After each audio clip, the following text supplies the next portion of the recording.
In this video, we'll cover the entire history of Minecraft here on YouTube. Joined by some very special guests, I advise you buckle up, because we've got a decade of content to explore. More videos dedicated to one game on one platform than any other in the entire world. And well, we have to be honest with ourselves here, Minecraft is a game unlike any other. It has not only monumentally transformed the gaming industry, but has also helped shape the very video platform we use today. YouTube and Minecraft go hand in hand in many people's minds. And in this time of new wave speedrunners, live tournaments, and introspective video essays, I figured, well, I've been around the community for 10 years. I've actually been there, in the background, behind the scenes for so many of these projects and events, so why not start at the beginning and go over everything? 10 years of content creation, 10 years of incredible relationships, events, and changes for the gaming and video industry.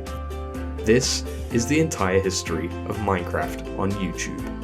Welcome back to Quebec Corner. My name is Connor, and today on this Development Circle special, I'm going to break down the most iconic creators, significant events, and major content trends that made up the past decade of Minecraft since its initial rise to popularity in late 2009. If you're looking for a specific year, you can find timestamps in the description for each. If you're looking for a specific new gaming platform, well, you can download, play, and create PC games on Core for free right now, and they're sponsoring this video. I mean, creating a documentary is tough, but making a game on Core? Super simple.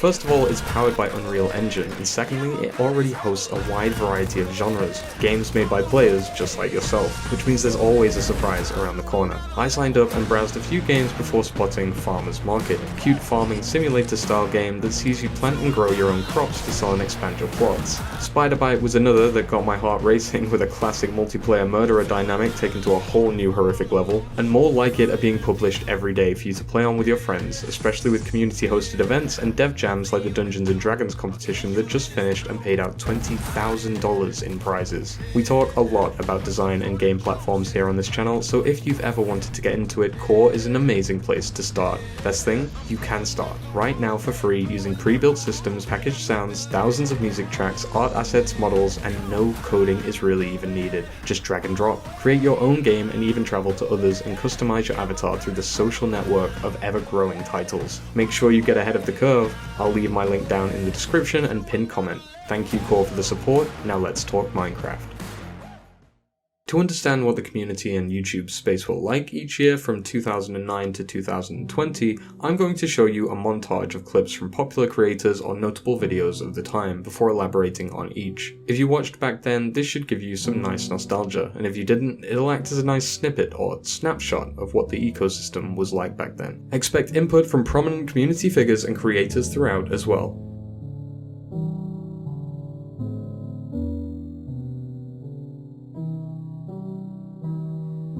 To set the stage, the year was 2009, I had just entered my first year of high school and YouTube was getting pretty big. MMOs like RuneScape and World of Warcraft dominated the gaming space. Call of Duty commentary was amongst some of the most significant genres that found an early footing in the YouTube space. What originally started out as simple tutorials, guides, and showcases of gameplay quickly evolved into what we now know as commentated Let's Plays. No longer were you just watching to beat that hard level, you were watching entire segments, huge stretches of the game, experiencing it and growing closer, might I add, to the quirks and personalities of those recording. In hindsight, it was no surprise that when a chirpy Swedish developer 29 years of age by the name of Marcus Persson uploaded a video to showcase his new in-development block building game, it caught some eyes. Titled Cave Game Tech Test, the video received little attention compared to the behemoth numbers the game pulls today. You see, Minecraft was a combination of inspirations, Dwarf Fortress's base building mechanics mixed with the isometric 3D gameplay of Roller Coaster Tycoon and InFiniminer's first-person block visuals. Notch's previous work on a range of game styles allowed him to form essentially an accumulative mixing pot of a vision, and early in 2009, Notch left his workspace and over the span of a single weekend created the base game, setting it public on May 17th as a developmental release.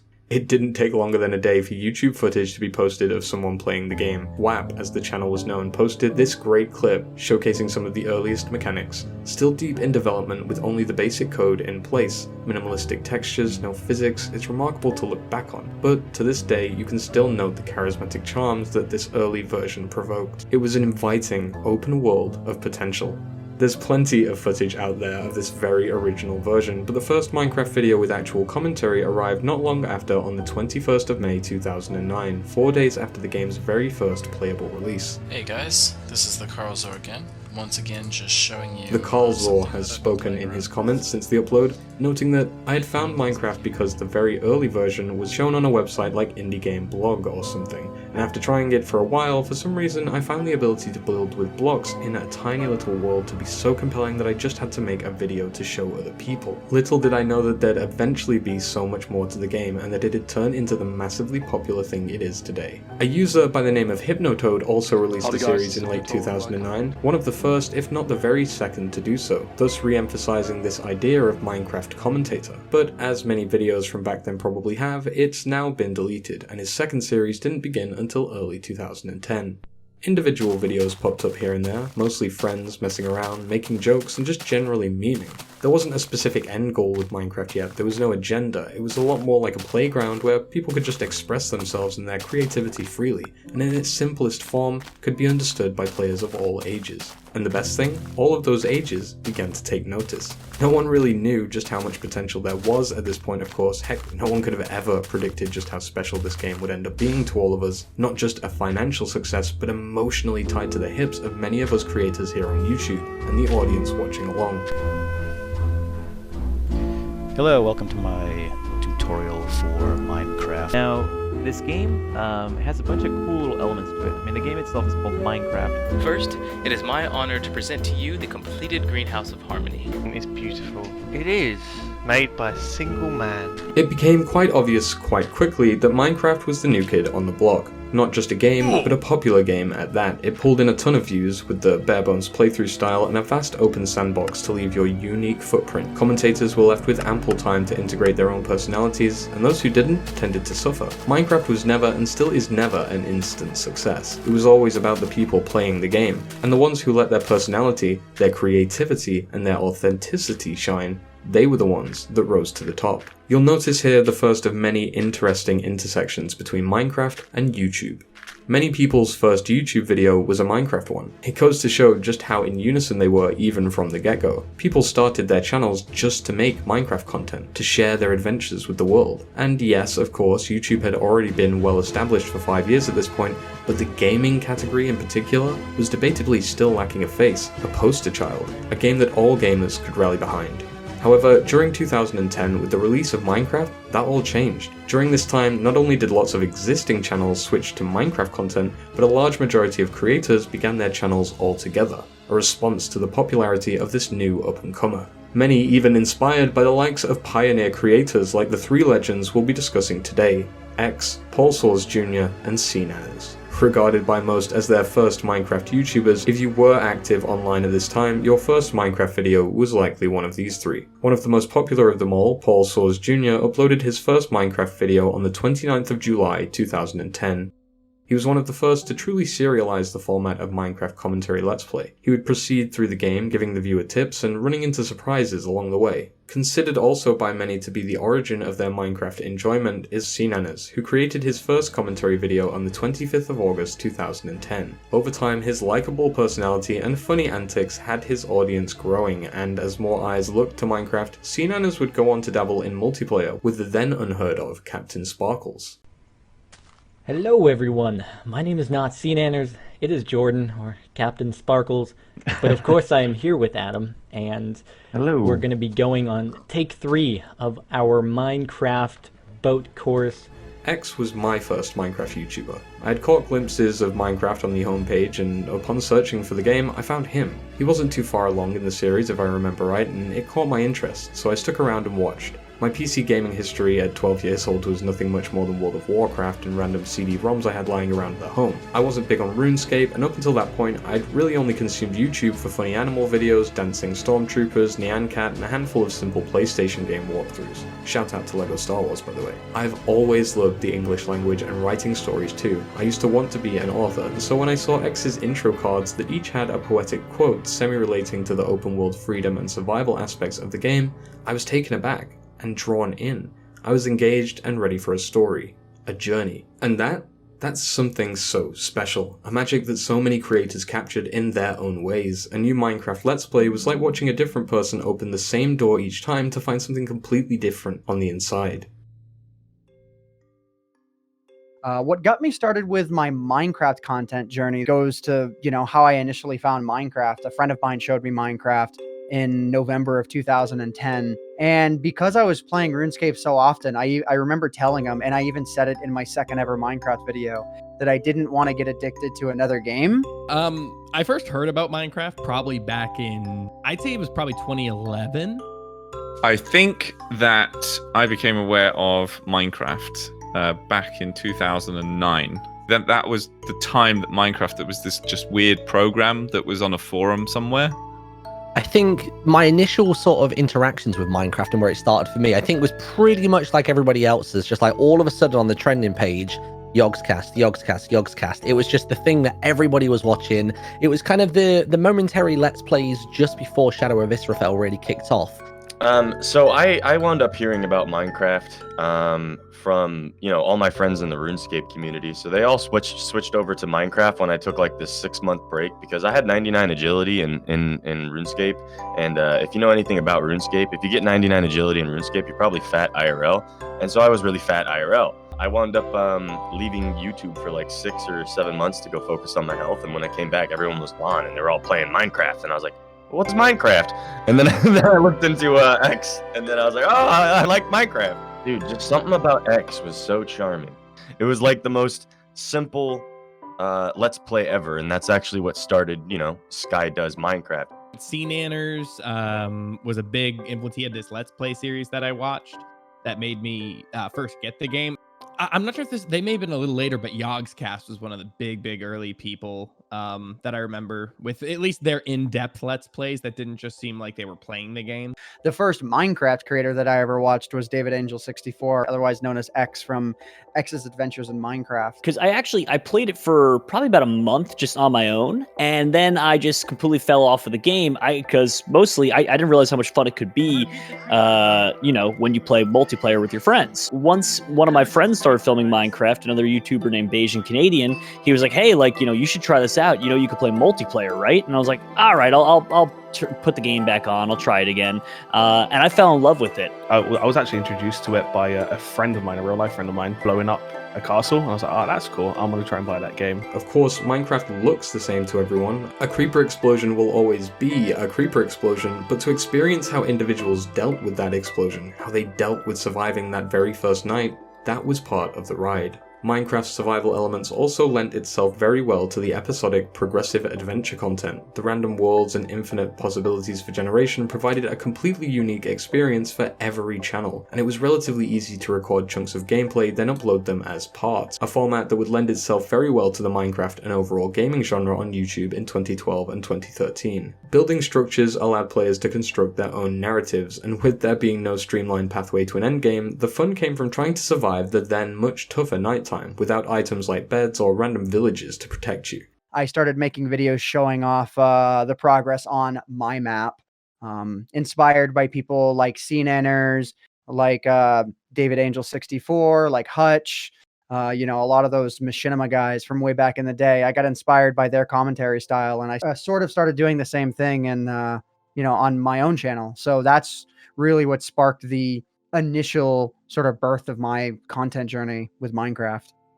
I think it was just a small friend group. We started talking about it and we're like, oh wow, did you find that? Did you see that thing that people are talking about? I can't remember how we shared it or how we found it. I think over time, as the block palette became a little bit more extensive, because I think at the beginning you maybe had like 3 or 4 blocks.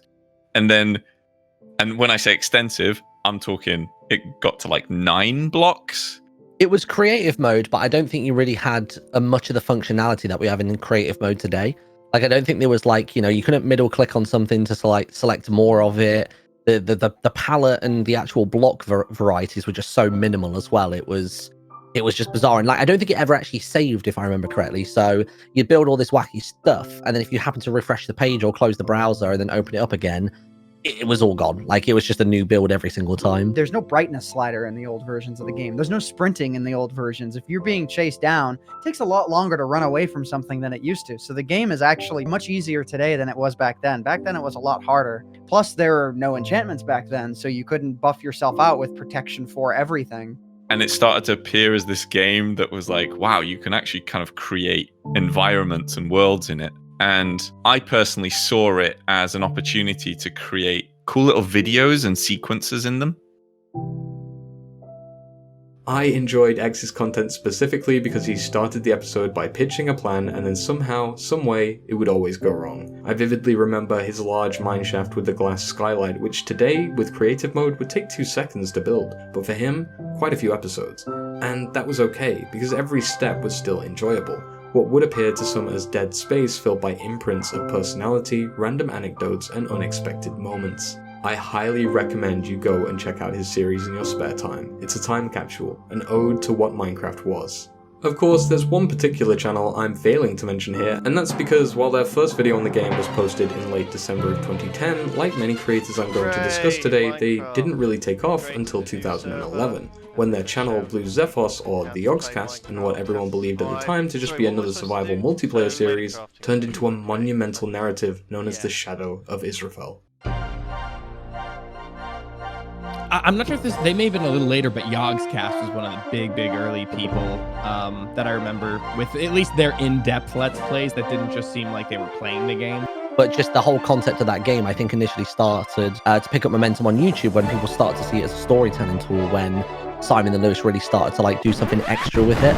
But the game had been buzzing around for a little bit. Like, I was quite active on a lot of like forums and lots of indie games. I played so many MMOs over the years, like everything from, you know, RuneScape to WoW to Guild Wars. Like, I'd even played little ones like Phantasy Star Online that used that kind of like RPG maker element. So I was just like a fiend for new games and like up and coming little projects. So at the time, the channel had only amassed around 20,000 subscribers, and the lead duo of Simon and Lewis covered World of Warcraft for the most part. Their background in RPGs and role-playing, of course, led them to try out Minecraft when the alpha version began supporting multiplayer connection via player-hosted servers. These two British gamers had an iconic chemistry. Viewers fell in love instantly and were watching along from the first night right up until the construction of a base, or, well, their cave. And to be honest, they were already receiving some really good attention for their delve into multiplayer Minecraft. People clearly seeing ripe potential in the multiplayer systems. However, they were garnering a lot of views because it was more than tricky to actually get it all set up and running at the time, especially for younger kids. While the Nether had been in single player for a while at this point, multiplayer had to survive without it due to a persistent issue. Over the course of a few months, the survival series would evolve and begin to play on the rising creepypasta of Herobrine that had become popular amongst the Minecraft forums of the time.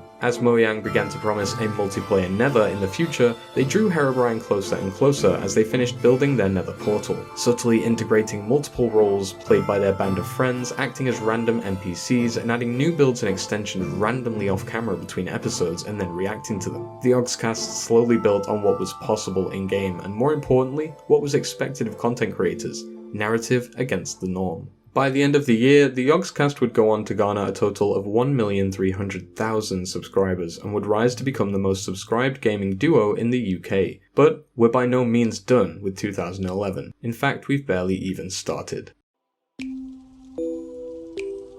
What's up, homies? My name is Sly Fox Sound, and we're playing some... Hey everyone, it's Cupquake, and I am playing Minecraft.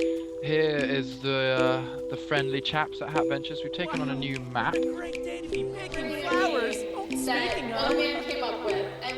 Not long after December of 2010, Minecraft began beta, as Notch started working full-time to develop the game, clearly understanding at least a fraction of the magnificent scope on offer. And while Paul, X, and CNanners continued making content and inspiring younger viewers, their builds were by far the best to show for that time. I mean, they had great adventures, experiences, what they made was really cool, but there were hundreds, if not thousands, of users now taking to the Lego-like blocky landscape to create incredible builds. We all remember the giant Starship Enterprise. I believe the Yogscast even did a video on it themselves, Lewis being a big fan and all. In fact, they were really the first to start buckling down on custom maps and mods from the community in general. Too many items, inventory editor, big trees and timber, even the good old plains mod. And we can't forget the pyramid map with Professor Griswold! Shout out to another British Minecraft duo also that regularly reviewed mods, GameChap and Bertie. I say what, old chaps and shades, GameChap and Bertie here. Yes, indeed, but I would say you now beyond busy and hear the rather marvelous fusion of giant size modification by Outlook. Oh, dude, yeah. Yeah, all the mods that kind of originated in those early days was so genuinely mind-blowing, because we, at that point, didn't realize that Minecraft was really as flexible as it ended up being in the long run. Like, back then we felt as though the developer made the game, it was Notch making it, and that was it. Like, whenever people added these little extra, like, caveats on top with mods, like, it was just such a mind-blowing technical advancement. Like, it was almost like going, like, you know, from being cavemen dragging knuckles around to suddenly having stone and wheels and everything. It just felt so monumentous and huge that something like, I played particularly the AdventureCraft mod, and a guy from France called Gary520 had actually created his own unique Zelda story, but using AdventureCraft, and that introduced things like cutscenes, which was just insane. Like, the fact that he was able to manipulate some form of camera in order to fly around, I'd literally never seen that before. I think that's why it was so exciting back then, is because every mod that came out was the first of its kind. People were really starting to get to grips with this game, and beyond grand-scale single-player builds and constantly expanding multiplayer dynamics, this is also where people began to customize the game. At first it was a tweak here, change there, but soon customized world files began releasing on forums for download regularly. Then more, then more. Soon there are enough to begin categorizing them. Most were challenge maps to begin with, survival islands and planetoids being particular maps of note. Playing Minecraft back then was a much simpler time. Like, custom maps weren't even all that common back then. And if you did play one, they were like very, very, very basic.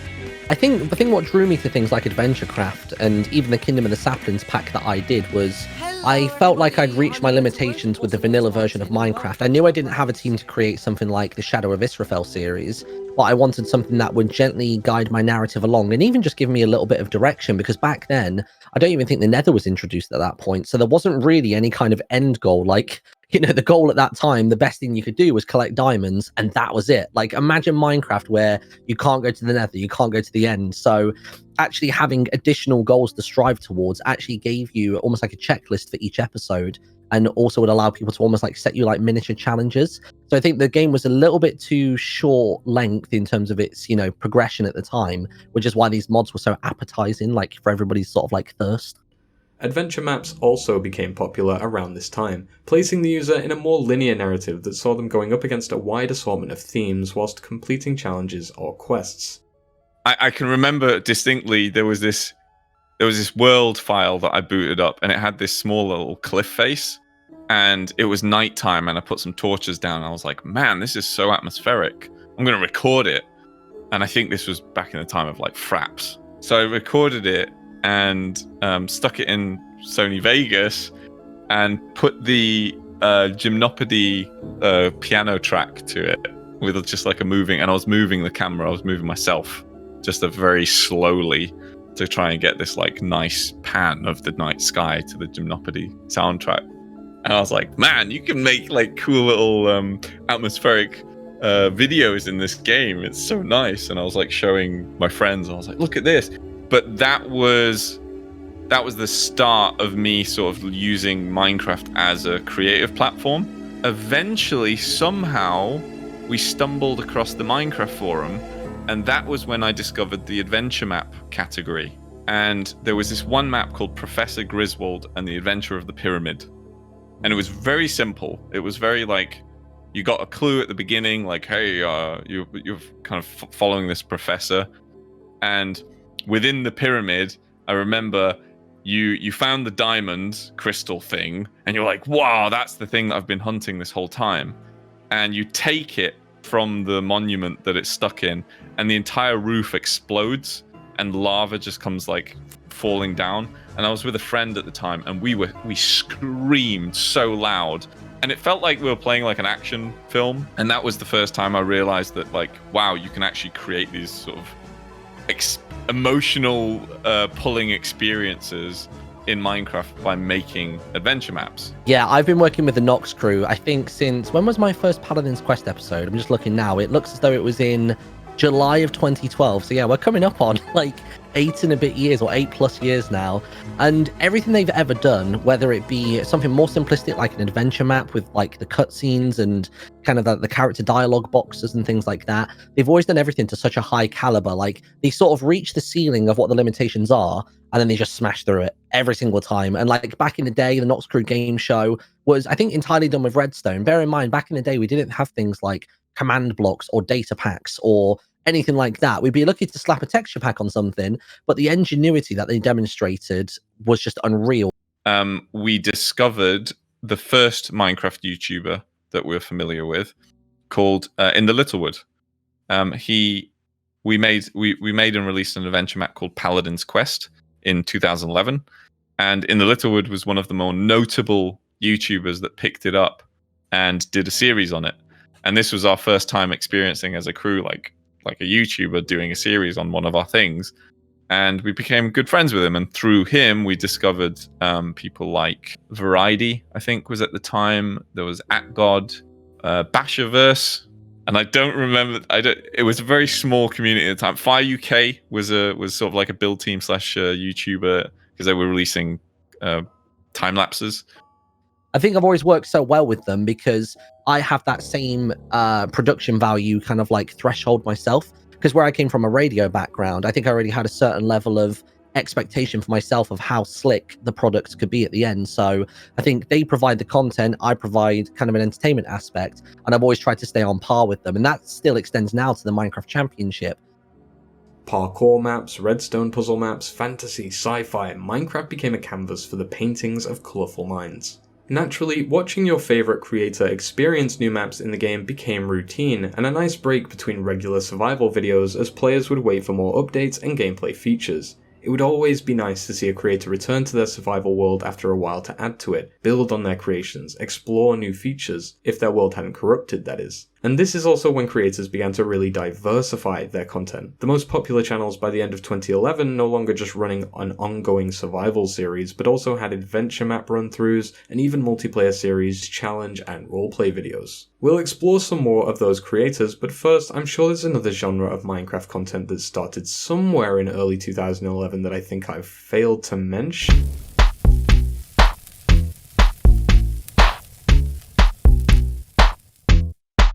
I came to dig.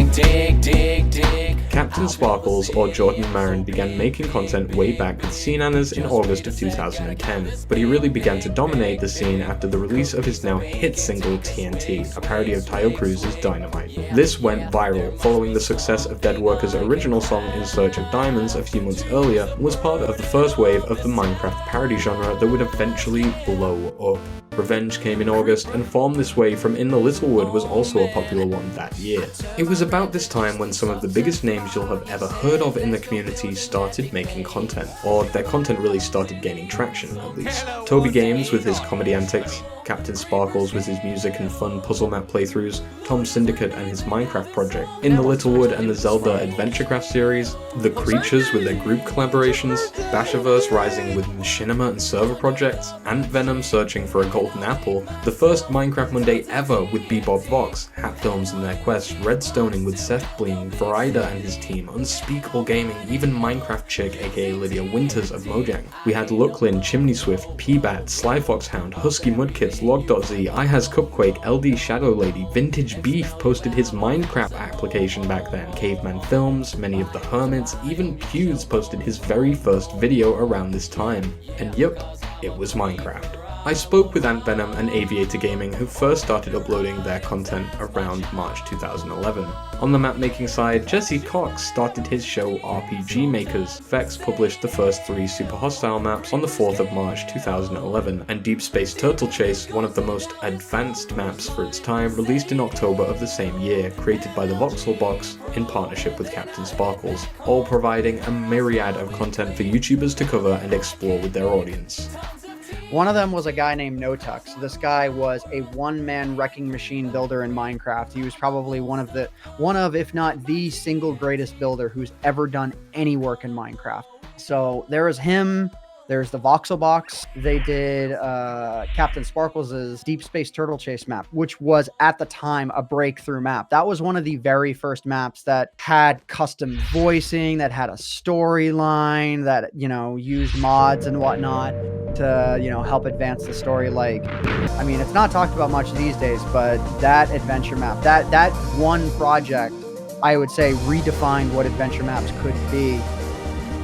It was around this time that more players began to collaborate and share ideas. More players were making SMP servers together, shows were being conceived, the build team and channels were becoming incredibly skilled with their ever-growing block palette, and as Mojang continued to pump out updates during beta, we saw Minecraft boom.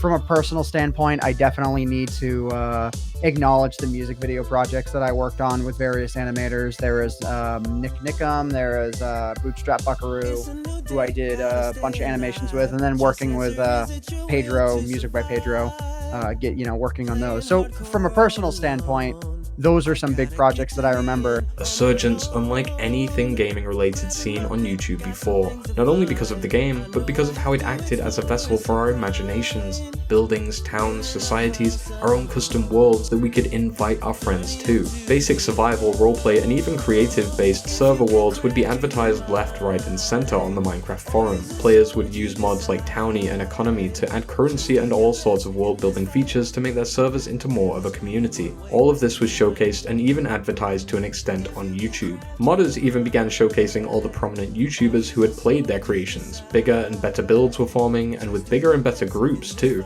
At this point, it's safe to say that Minecraft was looking promising. So promising that it caught the eye of a big up-and-coming company known by the name of No, we're not there yet, never mind. No, this company beginning with an M was actually called Machinima. You see, Machinima was the MCN. Not just the one to be with, it was your only option back then. As a creator, if you wanted to earn money from your content, a Machinima rev split was your best deal. Of course, nowadays, that's not the case, and we could speak on Machinima as a company forever. The point is, they took a turn away from FPS-related titles after seeing Minecraft with a branched company called Machinima Realm. This largely focused on the big MC creators and productions. Many of the creators you've watched got their start here, or at least an initial burst of new viewers. While uploading their own content, they would also become regulars to the Realm home channel, creating a cult of fan-favorite creators. Animations such as the noob adventures of Minecraft began here too, garnering significant audience in the earlier days. Unrelated to Realm, a popular MC animator called Slammercow's first uploads were in late 2011 too, as were Element Animations. I think probably the most standout piece of Minecraft content for me in terms of mods or servers, obviously you can't deny how incredible Hypixel has been, and obviously that's now evolving into what will become Hytale in the future. But I think the one that really stuck with me was the Aether, because there were a lot of mods floating around at the time that were adding in lots of different items, but they all kept you within your current dimension. And then we started to have things like the Twilight Forest, which was sort of stepping into that boundary of creating an alternative portal and going to a different realm, but it didn't really feel like that added too much in terms of a gameplay aspect. It was some gigantic trees and some, different colored rivers, and it just didn't feel like it had much to offer at the time. But the Aether mod was just next level. It really felt as though the Aether was a complete and done product. Like, it felt like the sort of thing you would get with an actual expansion pack from the studio themselves. It had a beginning, a middle, and an end. It had set biomes. It reset you to 0. So instead of, having a diamond axe or pickaxe, that was useless. That was equivalent of the wooden equivalent inside of the Aether. And the fact they had like these cool Zelda-style dungeons inside of these massive kind of, colosseums and things like that, it absolutely blew me away. And it doesn't surprise me to hear that the developer of that, the initial developer, obviously expanded that team slightly, then dropped the project after a couple of iterations, but now literally works for Mojang. I think they recognized the potential as much as the players did. Really, the only, Minecraft was so addictive in its nature back then. I would even argue more so than now, just because back then it was all about surviving and thriving. Most of us who were making content about the game were genuinely very, very, very invested in actually playing the game, and we were just sort of sharing that with the outer community. I think videos back then were way more personal in nature. You could really feel how much someone enjoyed playing the game, especially during the 2010 and early 2011 era.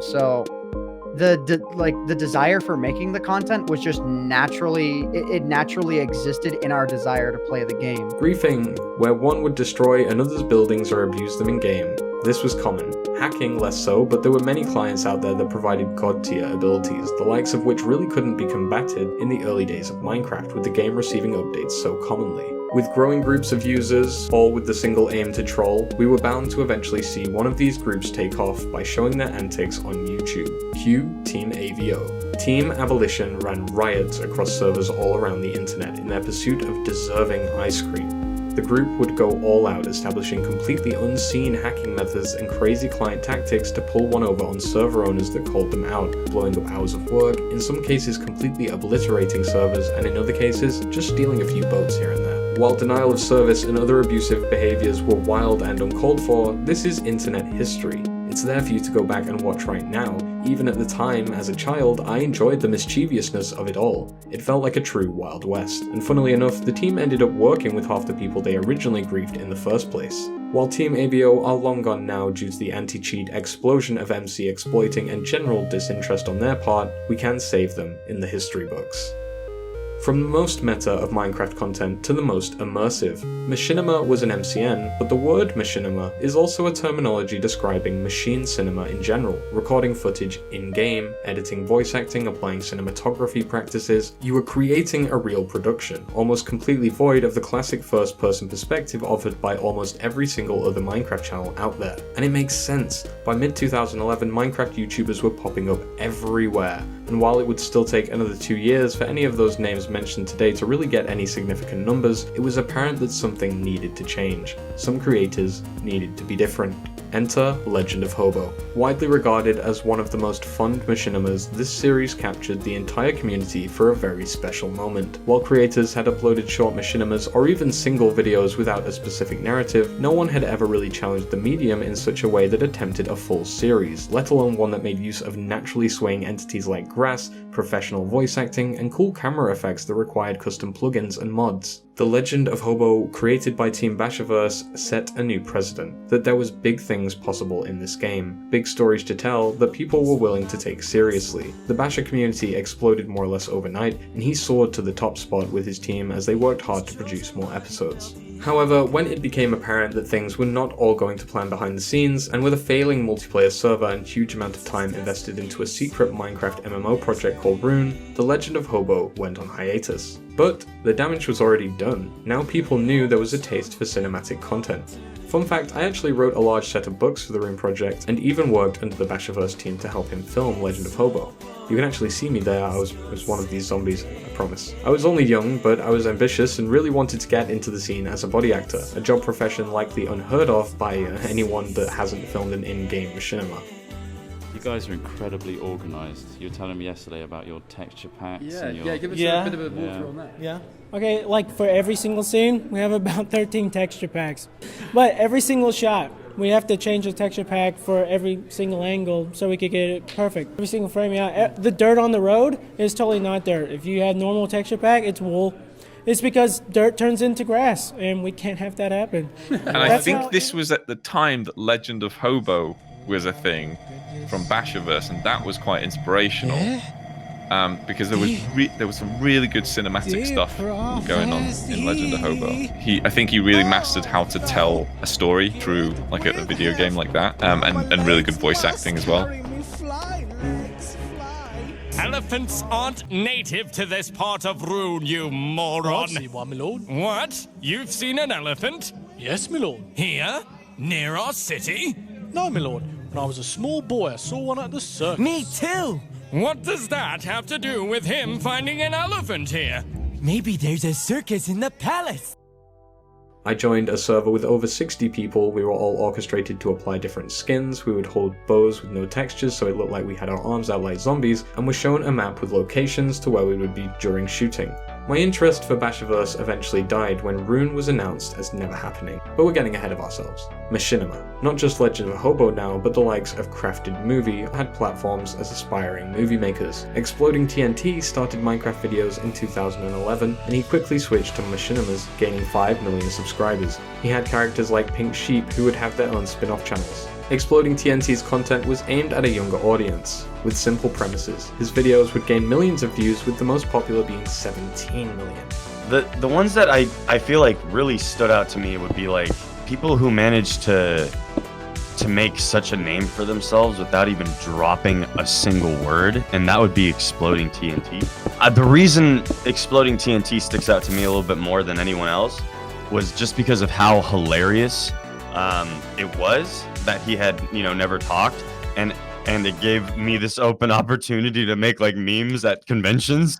I would introduce like a random person as Exploding TNT, like every party that I went to. And I don't know if Exploding TNT even knows this. With Realm at the helm hosting events and fueling collaboration like never before, you can see why people at YouTube, or even the algorithms themselves, started to think a tad more highly of this alien block game. Beta continued with more and more new features being added. YouTubers would cover each update as it dropped, or continue posting their Let's Plays, which at this point were getting fairly long. Some creators even found it fun starting again from scratch, a way to refresh the series for new viewers and include newly updated features. A little website called livestream.com was also garnering some attention around this time, and before Justin TV or even Twitch, creators were streaming together here and playing Minecraft. Naturally, with the rise of communities, live events, and a myriad of YouTuber marketing, Beta's slowing release schedule of updates but a bulkier amount of new features each time meant a big release was finally arriving, and what better time to push the button, or I guess I should say lever, as November of 2011 came around for Minecon in Las Vegas. But now, for the moment that you have all been waiting for,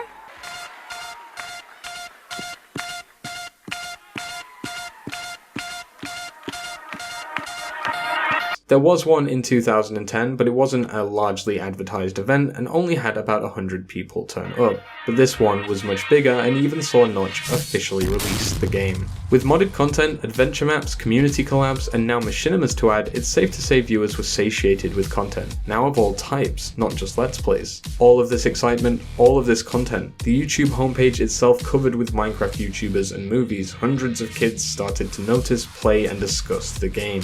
It was about to boil over and reach the masses. It wasn't quite at its peak yet, but it was about to experience the biggest year so far, 2012. Hey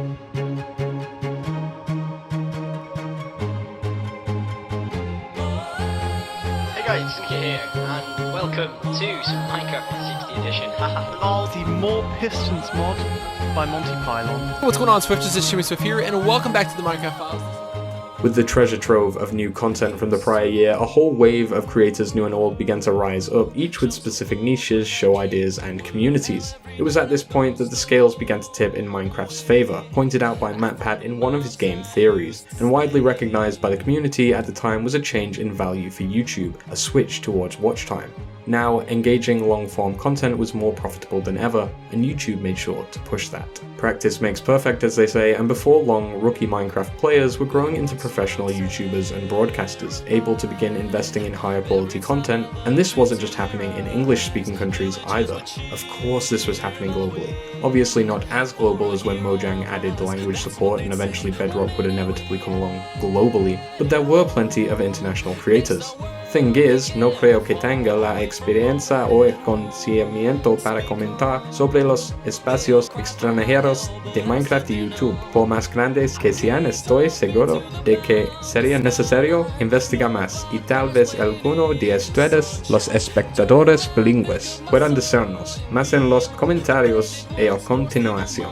2012 was a time for people to come together. It was a time to tackle some really ambitious projects. I didn't know that they were called machinimas back then. It was just some cool like sequence of video and you put it together with some music. We were trying to find commentators for the Noxcrew game show back in 2012. Machinimas like the Fable Hunters and Ark and Chronicles with highly detailed renders, voice acting, and well thought out plotlines began premiering. I was actively involved in the making of quite a few of these early machinimas, either as a writer or body actor. Maps like Paladin's Quest 2 by the Noxcrew were also released around this time, incorporating signs that matched with links to unlisted videos with edited voice acting from the characters of the map, essentially creating a questline narrative. Blue Monkey, another animator, was learning 3D rigs, and this genre of Minecraft animation exploded soon after he started uploading content. With increased collaboration, it was also fairly obvious that some creators would start working more regularly with one another. Large groups like the Creatures started to form. This organizational skill of creators of the time began to shine through, specifically when IHasCupquake co-gathered together some of the biggest Minecrafters of the time to go head-to-head in a battle royale in the vein of the recently popularized Hunger Games. I was never too much for collaboration. I would say the first real big scale collaboration probably was actually the survival games it was like April or May of 2012. That was but that was also one of the very first big, like more than 2 other YouTuber collaboration. Like the survival games back in early 2012 was brand new. Like we take for granted that every single server has a survival games plugin now, but back then there were no plugin based servers. So doing like big group things and all YouTubers being introduced to all other YouTubers, that was a brand new thing back then. IHasCupquake asked me to be a part of the survival games. She and Machinima Realm hosted that first one, actually the first 2 of them, and like I remember that because I knew going into it that I was an underdog. You know, like there are big names like Syndicate and Captain Sparkles, and Sly's name was still like a lot more well known than mine at that time. So and you know, the survival expert Paul Sors Jr. was in that as well. So you know, it felt like I had a lot of competition to stand up against. Yeah, really the big thing at the time was really just survival servers. Minigame servers weren't really that big. I think MCSG was the first actual minigame server that really got big, besides MineZ and Shoppo and all that, of course. So in terms of my favorite Minecraft minigames, builds, maps, mods, the whole enchilada, if you will, 100%, the Hunger Games will always have a special place in my heart. I mean, me and my YouTube friend, Bayesian Canadian, filmed that, I want to say near daily for almost like 2-3 years. To this day, I still have people bring up to me the old, what they call the quote, the old Hunger Games days. Where if you're unfamiliar with that, it's essentially Battle Royale. Before it had that title of Battle Royale, it was, oh my gosh, it was just so much fun. It was the kind of game that I had my real life friends that would be asking to play alongside us and like play in recordings simply because they wanted to. The event marked a first for not only one of the most influential maps in Minecraft, but also began the idea of creator tournaments, and even others like it, such as SethBling's Olympics. Minecraft survival games, as they came to be known, were hosted with a map built by Team Verida, and were played multiple times before a server came along and decided to automate the process. I'm sure more than a few people had this idea, but MCSG were first to the punch. Verida and his team began producing more and more maps for the ever-filling lobbies, and creators continued to create. Fun fact, Skyblock was first released this year, and in a large-scale comparison, Noxcrew also created a live game show inspired by Takeshi's Castle and the Crystal Maze. Known as the Noxcrew Game Show and now MCC for you newer viewers, this series matched creator teams against one another, battling through challenges for a chance at glorious victory. So when we originally started working on Noxcrew Game Show, we were trying to make a TV-like thing. It kind of took off, but kind of didn't. We just weren't very intelligent. We were young at the time. And we made an event that took an unbelievable amount of work to put on. We made it like as full hour-long kind of videos, which at the time was really funny because everyone was telling us like, oh yeah, hour-long videos, that doesn't work. Like no one's going to sit there for an hour watching. Which is funny because now we sit in a position where it's like people are watching something for 3 hours and they're okay with it because it's live and it's not a video. I think it's really weird how if something is not live, you're less likely to watch it for 3 hours, but if it's live, you're going to watch it for 3 hours. It's almost because you don't know what time commitment you're committing to before you start watching, I guess. I don't know. I don't know what the psychology there is. We tried a number of different formats. We tried to make them into 20-minute videos and stuff, but the same thing kind of happened all the time where it was like, we weren't making them consistent enough, and we weren't particularly making Noxcrew Game Show in a very repeatable way either, because some games, once you've played them, you just can't play it again because you know exactly how it works. So eventually we dropped Noxcrew Game Show because we found our forte in Minecraft adventure maps again, which is funny because we started adventure maps and then we went machinimas and then we went back to adventure maps. That's where we found our forte, eventually, and that's what made Noxcrew into a business, which now like there are 40 people working for Noxcrew. Fire UK were now one of the biggest build teams on the site, regularly posting time lapses that had never really been seen before. They took the community by storm, and one very memorable moment was when they created an entire city for Tom Syndicate's Minecraft project, surprising him and providing him the world file to react to. Oh, that is so freaking cool. Look at that. It's a big arch. Uh-oh. What? What? No! No way! No way!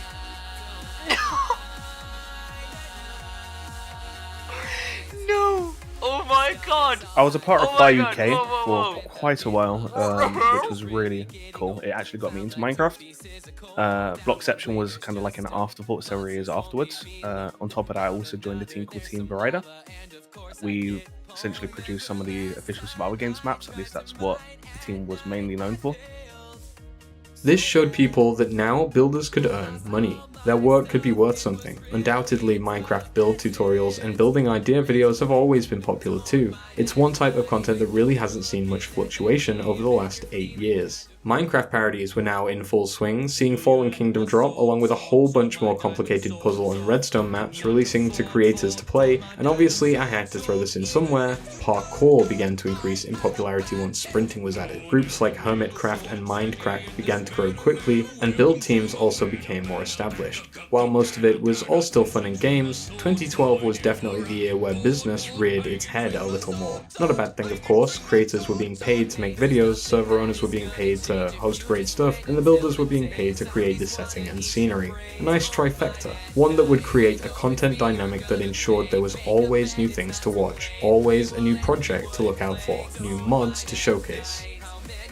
I think the most memorable event that occurred to me personally in the Minecraft community was Minecon 2012. That was the first Minecon that I went to with a couple of the Noxcrew people as well. I don't think there was many of us, maybe like 8. Yeah, I mean, Minecon 2012 was a huge event, really. That was the first time where I think anybody actually knew who I was, because I remember the year prior in Vegas at the very, very first Minecon, I was just kind of like a bit of a tag-along with the Yogscast. Like, I just started to get to know them because of the Form This Way song.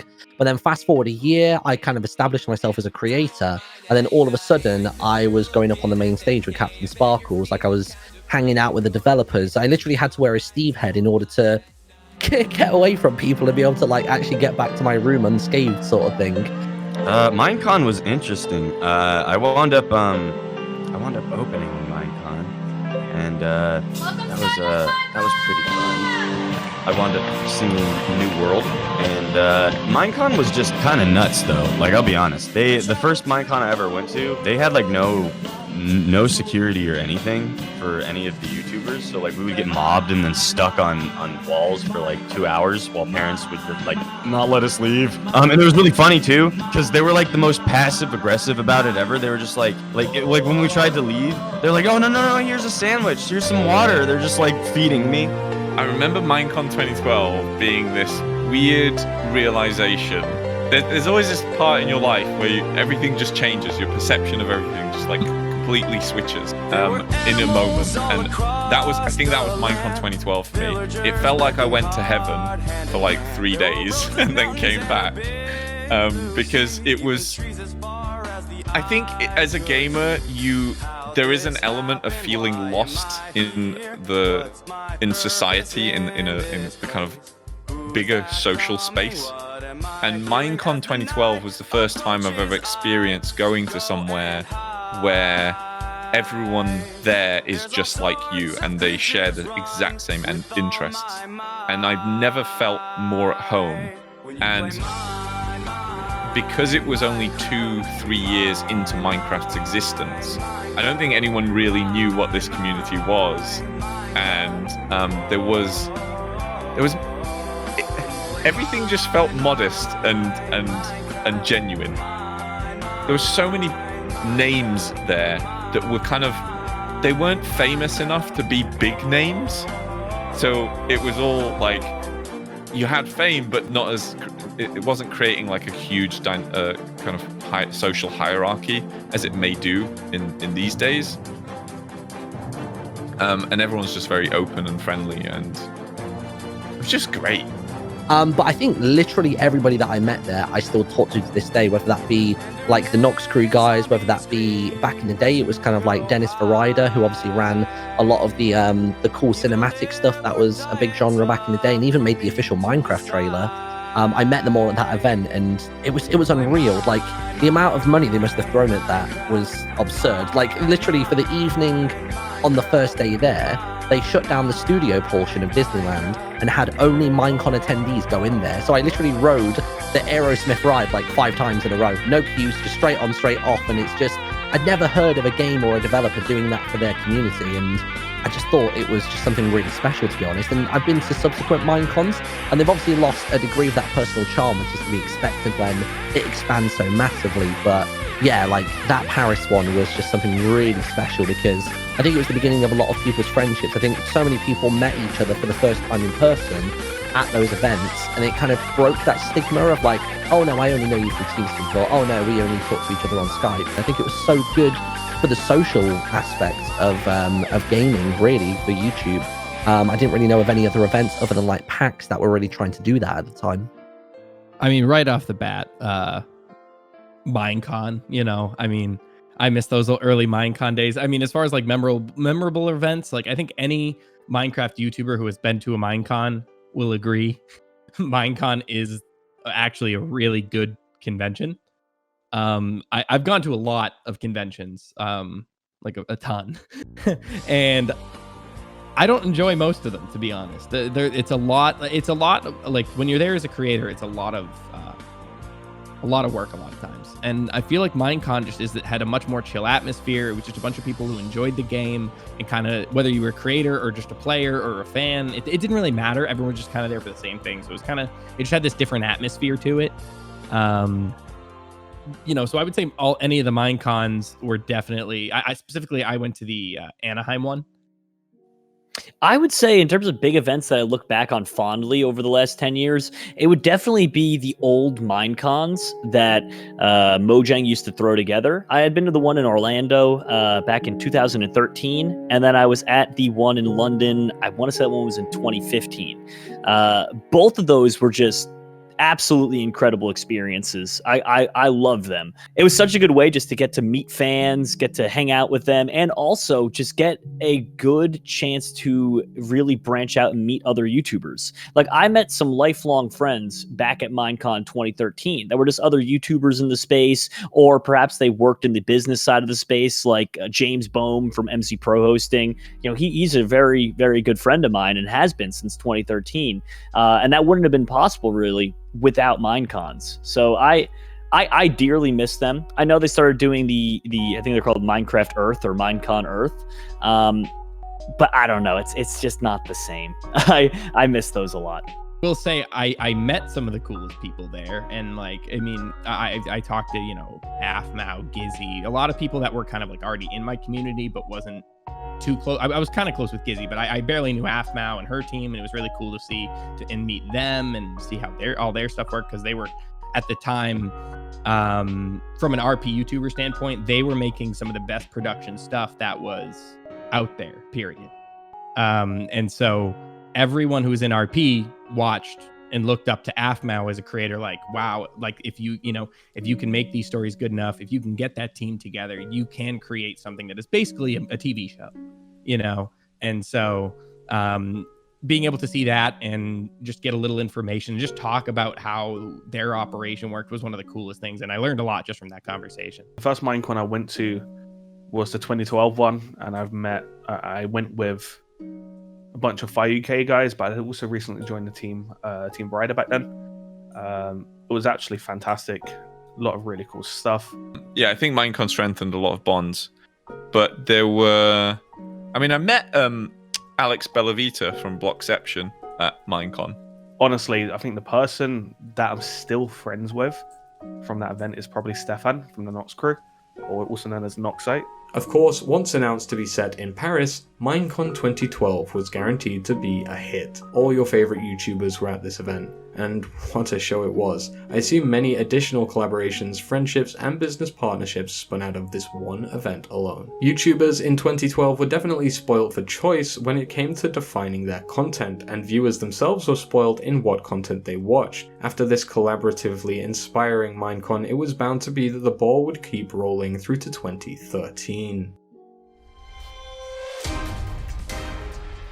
Hey guys, what's going on? It's Benja, or Beijing Canadian. Alright, what's going on, dudes, and welcome to Hexit. Hey, what's up, guys? It's Preston here, and welcome to Minecraft, man. A new year rolled around, and even more up-and-coming creatives were inspired to begin their journey. SkyDoesMinecraft, Preston Plays, Vicstar, Bayesian Canadian, JeromeASF, Caveman Films, SGC Barbarian, Deadlocks, Husky Mudkips, S Sunday, Minecraft Universe, Gizzy Gaza, Beck Broback, they all took off around this point. Modded content, custom maps, adventure maps, droppers, and even minigames like the survival games and Cops and Robbers. So I think the main reason that Let's Play style videos became so popular, especially in a group commentary situation, is because it kind of provided something that I could only really express as the friend experience, where more or less you got to tune in firsthand and watch a group of friends just play a game, have fun, and just, you know, have a good time in general. And I think something about that is just so appealing, especially nowadays where a lot of our time is spent online, not really in person hanging out with our friends. It provides the viewer with an experience where they can hop right in and feel like they're part of something, feel like they're part of this group of people. And I think that's so important, and I really do think it's so special. But I would say that's really what made Minecraft group Let's Plays as a genre grow. I think it's just being able to provide that friend experience for people. A group called Team Crafted were actually formed, and they dominated the space for a long time, with SkyDoesMinecraft leading the charge with lots of content and butter shoes. They were referred to by some as the makeshift Avengers of Minecraft. This power crew took YouTube by storm and pushed YouTube even further into the forefront of parents' minds as their kids consumed video after video, memory after memory, laugh after laugh. So, actually, I have a theory. And I think it was because this was like the first team that came together of the Minecraft community that was just all super positive vibes on the scene. When Team Crafted died, like it was kind of like a shattering thing. When it comes to YouTube, a lot of the times people like to aggregate into groups, and I've definitely not been shy of that. I mean, over the years, since I started YouTube back in 2008, I was part of a group that I started filming Minecraft with later on, which was called Awesome Sauce Films. I then joined in a group called Team Crafted, then went into the Pack, then into a group called Nice Posture, and now I'm into a group called The Buddies. It's constantly changing. You know, what groups you record with, but that's just because the nature of the beast, really. People sometimes have different dreams for the way they want to take their channel, different directions. But overall, I would say a lot of my fan base grew from the Pack and the Team Crafted days. I mean, those were great days when we had, really at the time, Team Crafted had a huge market on YouTube in terms of the Minecraft gaming space. And YouTube at the time was set up that it would kind of reward people who recorded with other people who were larger content creators. So basically created like a vacuum bubble where we were able to help promote each other, help work as a team, and really build each other up. And I would say Team Crafted and the Pack both kind of had that appeal to it. And those were very special days, I would say, for me, just being able to have people there that had my back. Like I don't even care if like there's remade versions of everything from like Deep Space Turtle Chase to Herobrine's Mansion Fun Time to all the epic jump maps. I think that they all withstand the test of time because it's not even necessarily like that you're playing the map for the map anymore. Like you're playing it for a time warp. Like these things are like actual portals in time at this point that come with all of these different chemicals that explode in your brain. Like when you're watching all of these YouTubers play through these things and you play it through it yourself, you're going to wind up hearing the laughs, the jokes, everything in your mind while you play through. I don't know if the content that I made back in 2010 and 2011 was calm because I wanted to be calm, or because of my inexperience. I think you can go back to many YouTubers past and you'll see that. Captain Sparkles is a great example because he's been around for so long, and you can tell, you know, he speaks way more professionally these days, and I think that I'm the same way in that regard. In 2010 and 2011, I was just making the content that I could make because there really wasn't, like, there was a lot to do. At the time, we thought there was a lot to do, but looking back, there really was not much. The new creators of 2013, 2014, like SkyDoesMinecraft, those guys were very excited and excitable, and I sort of adapted to that. And that by itself is not a problem. You know, more power to them if that's what they enjoy doing. The problem with me is when I would post those videos on my channel, I went from being this calm, collected, you know, informative sort of guy to being super silly and I would say downright annoying. I can't go back and watch my old videos, but I keep them up because it's like, there's no point in getting rid of them. Soon, Team Crafted's momentum slowed down, and another group called the Pack came about. And as with everything, drama, friendship issues, and groupings can cause chaos, but growing pains, networking, and collaboration shifts were a fundamental part of Minecraft's lifespan. Servers continued to expand, MCSG being taken over by the Hive as the top-played server, released in February 24, 2013. It had minigames like survival games, Trouble in Mineville, One in the Chamber, Block Party, Spleg, Death Run, and Hide and Seek. Soon players were coding single-player mods to work on servers. Want more creatures? You could have it. Want a multiplayer pixel mod? Be my guest. Mate, my Charmander's gonna mess him up. Here we go. Boom. Let's do this. Straight in. Right, straight. First battle. Okay, this is gonna be tough. Look, I'm standing in front. Minecraft viewership truly peaked this year, and with all of the creators I've mentioned so far still pumping out videos, you can imagine things got a little clustered. And it wasn't stopping there, because as successful as those other mods were, they pale in comparison to the incredibly successful Tech It and Feed the Beast mod packs. Each had large masses of series covering them on YouTube at the time. They were now adding hundreds of new blocks, mechanics, mobs, and recipes. People were furthering this game far more than anyone had ever thought possible. Many creators started new Let's Plays with modded additions. These shows became all the rage for a short time and helped bring back some stagnating attention to the game on YouTube. Besides mentioning the Redstone god Seth Bling himself, we've not really touched on a certain side of YouTube. While famous creators had millions of subs, many smaller channels were getting by showcasing their own mods or even their spectacular builds that utilized all the new blocks that were added over the years. Soon, players even began creating redstone tutorials, from simple base entrance mechanics to devious traps and even a working computer. Yeah, you heard me right.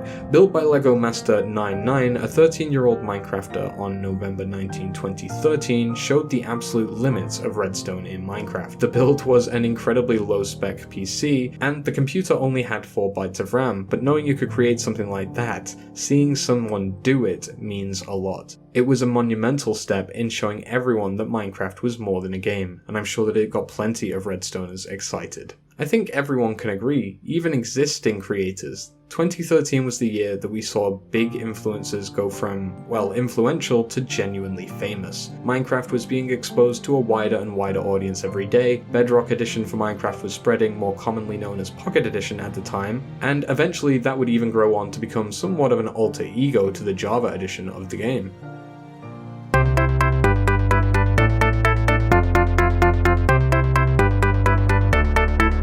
2014 marks a bit of a breaking point for our timeline here. While 2009 to 2013 saw the ultimate rise of Minecraft on YouTube, from here on out things started to change. I'd like to call this the beginning of the second generation Minecraft creators. Existing creators began making second channels for overflow content or to appease the algorithm or audiences by not having too many different shows on one channel.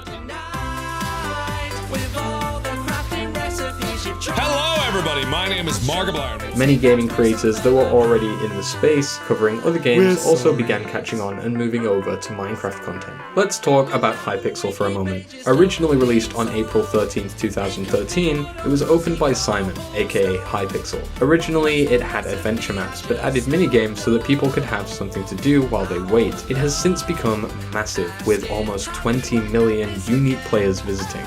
I honestly, maybe later on down the line when the Hypixel servers start getting big, if I were to play games, Hypixel games are always kind of the more fun ones to play, maybe Mineplex a little bit way back in the day too.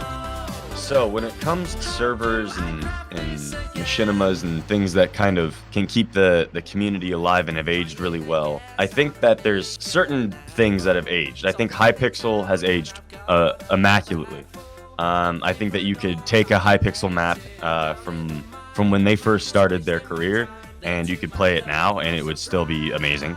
I think their servers withstood the test of time as well. I think Mineplex did as well, if they're still around. But I'd never go on Minecraft servers anymore other than rsnv.net. rsnv.net. Check out rsnv.net. Back in the day, servers were definitely much more simple. Bungee Cord, which was the software that came out, I think Shoppo was the first server to use it. That's kind of what really invented what now is known as server networks. That was the first thing that let people move between servers without having to disconnect and type in different IP.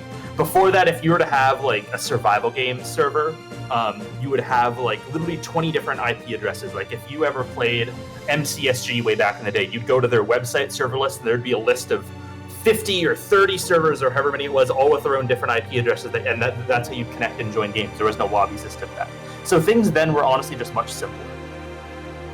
When FireUK kind of shut down, was when I started looking to doing my own team. We worked on several projects such as Christmas Adventure in partnership with InTheLittleWood, XILubes, and that was a lot of fun. That was kind of a volunteer project that we did every year, and it actually had several communities actually helping out. It was the first time I'd worked with a lot of these several communities. That included, like, back in the day, a team called Terouan, Team Rider, Noxcrew, FireUK as well as a few other people that I knew in the community. Yeah, as far as big collaborative projects on YouTube are concerned, I mean, it's tough to forget just how revolutionary minigame servers felt when they were brand new. So for minigames, I have a confession to make. I am actually or was addicted to Quakecraft on Hypixel, like the old game, the really old game that no one plays anymore. I had an addiction to that game. I don't remember how many I had, but I think I had over like 60,000 kills in that game. And so that was probably the one I clocked the most time into. So I would say that probably sits at the top of my favorite minigame of all time. I would say that's actually one of the reasons I have a lot of really good aim skill in games today is because of Quakecraft, because it kind of taught you to just flick to people like really fast and accurately, and I got really good at it fast. So I think I just like that. Hypixel was a quickly rising minigame server that is now the most successful on the platform, but at the time, EULA changes that were being made had a significant impact on the player base and various outlets server devs could make money from, and at the cost of stopping a server selling a diamond sword for a $10 subscription, they also underhandedly removed a lot of the hierarchical payment features in pre-existing minigames, once Mojang themselves reinforced the EULA. Microsoft's purchase of Mojang lines up with both the company's mobile ambitions and the need to cultivate future customers for the Windows, as well as its cloud properties. The purchase agreement was for $2.5 billion and was announced on the 15th of September 2014. The acquisition was finalized on the 6th of November, and Mojang became part of the Microsoft Studios label that day.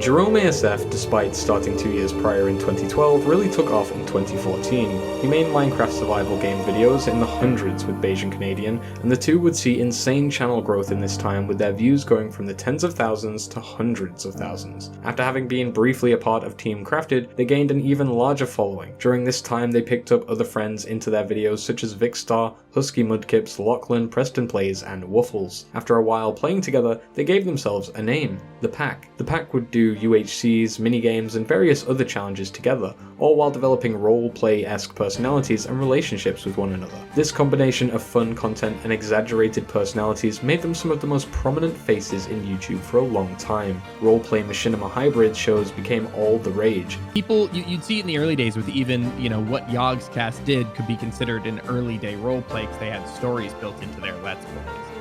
And so that was kind of what started it all. And if you even look back, I have Let's Plays from way back when that I would put stories into it as well. And so it kind of made sense that when that roleplay genre, calling it a Minecraft roleplay, started really like taking off, that making that transition to just going into Minecraft roleplay just made sense. So over the years, Minecraft trends, patterns, styles, all of the above have changed dramatically. And they change on almost, I would say, a yearly basis. It's very hard as a content creator to keep up with. But the main goal always is, especially if you're doing this as a career, is keep true to your style of content, but somehow incorporate these new trends that are popping up. That way, it's still you, it's still your vision, it's still what you want, but at the same time, you're able to keep up with the pack. Because so often in this space, people don't change their content and then they start falling behind. It's a real problem. It's definitely a struggle. But that being said, I would say, I mean, dating back, this is the best of my memory here because we're going back a while ago. But 2013 is 100% the year of the Let's Play and year of like group minigame style videos. After that point, 2014, there was definitely channels such as popular MMOs out there and other ones starting to pop up in the Minecraft modded space. People wanted to see Minecraft, but in a different way. And then you went all the way up to 2015 after that point, where I would say role plays dominated the space well through 2016. And so I made that transition into the Minecraft roleplay scene. And then I created two shows that, I've created a few, but my two biggest are definitely Minecraft Life and Minecraft Daycare. And Minecraft Life was kind of just like this superhero show at the time. I think it was around the time I was really into anime. And so Minecraft Life is very like, anime, high school-esque superhero roleplay. It's just kind of how it is. And then Minecraft Daycare was actually supposed to only be a show that lasted a week or two. It was supposed to be actually a middle show between, because in the early days, there was this trend that popped off doing role play with Who's Your Daddy? It was like this, people would do, it was a game on Steam, but people were doing it in Minecraft and it was really popular. And I started doing that, but I after doing that for like 2 months, I didn't enjoy it anymore. And so I wanted to take that audience and be able to convert it into doing just any role play I wanted. So Daycare was supposed to be that middle like bridge show. But then it ended up being the most popular show on the channel and is still going today. There's a lot that goes on behind the scenes that like I would say a lot of people don't realize with role play. Like it's not as straightforward as everyone thinks it is. Things that really like role play has is you have to have the idea in the beginning. You have to create this story. And so the first stage is writing, and it's not just a little writing, it is months of writing and getting your entire season of a show ready. And then once the script is ready, you gotta then, send that off to your cinematographer. While that's going on, you're also gathering all your voice cast. So you have to make postings online, hire a voice cast, keep it all organized, and so that way you don't have any problems later. And then once you have all that taken care of, you start getting filmed, and then they have to edit it together, and it's hours of footage because you end up taking like, it's not just one shot. Oh, we filmed this line. Okay, next. You'll take 5 or 6 shots sometimes just for one line, and so the recording sessions can take all day sometimes. Another YouTuber to change the Minecraft scene during this time was popular MMOs, otherwise known as Pat. While he started as an MMO channel for things like RuneScape and World of Warcraft, he eventually found his way to modded Minecraft in late 2013, but gained popularity a year after, starting first with mod reviews and then moving on to some of his series such as Epic Mod Battles, where he would have 2 powerful Minecraft mobs fight it out in a battle of who would win. Another series being his Lucky Block races, where he and his wife Jen would open Lucky Blocks and compete in a final battle that usually had a gimmick. He popularized Minecraft modded challenge maps by using things like Lucky Blocks, and Lucky Blocks themselves became a huge part of the Minecraft content meta. Big B Stats, I see, started to take off more around this time, and with YouTubers and groups like Team Crafted and popular MMOs, we saw a rise in challenge map series in general, and aside from challenge maps, many adventure maps began to gain a footing. The My Night series was a fantastic thing as well for a very long time. Actually kind of like bring in SMP Minecraft server style with a bit of a story and a slight roleplay element to it as well. Maya Night was another huge collaborative project that started up around this time. Led by 16-Bit Deck and joined by Jericho, Captain Sparkles and the Syndicate Project, amongst others, the variety of colourful cast members would livestream themselves on various trips across the customised modded world. A story was written without their knowledge, taking place around them as they interact and play. This was by far one of the most successful series of the year, spawning not only a sequel series, but years of fans asking for more. In fact, recently, Maya Knight has even started back up again. When it comes to YouTube groups, I think everyone will say Team Crafted was huge at the time. They definitely had a huge impact on kind of Minecraft content in general then. So the Minecraft community turned really businessy around, like, I want to say 2015-ish. How's it going, bros? My name's PewDiePie.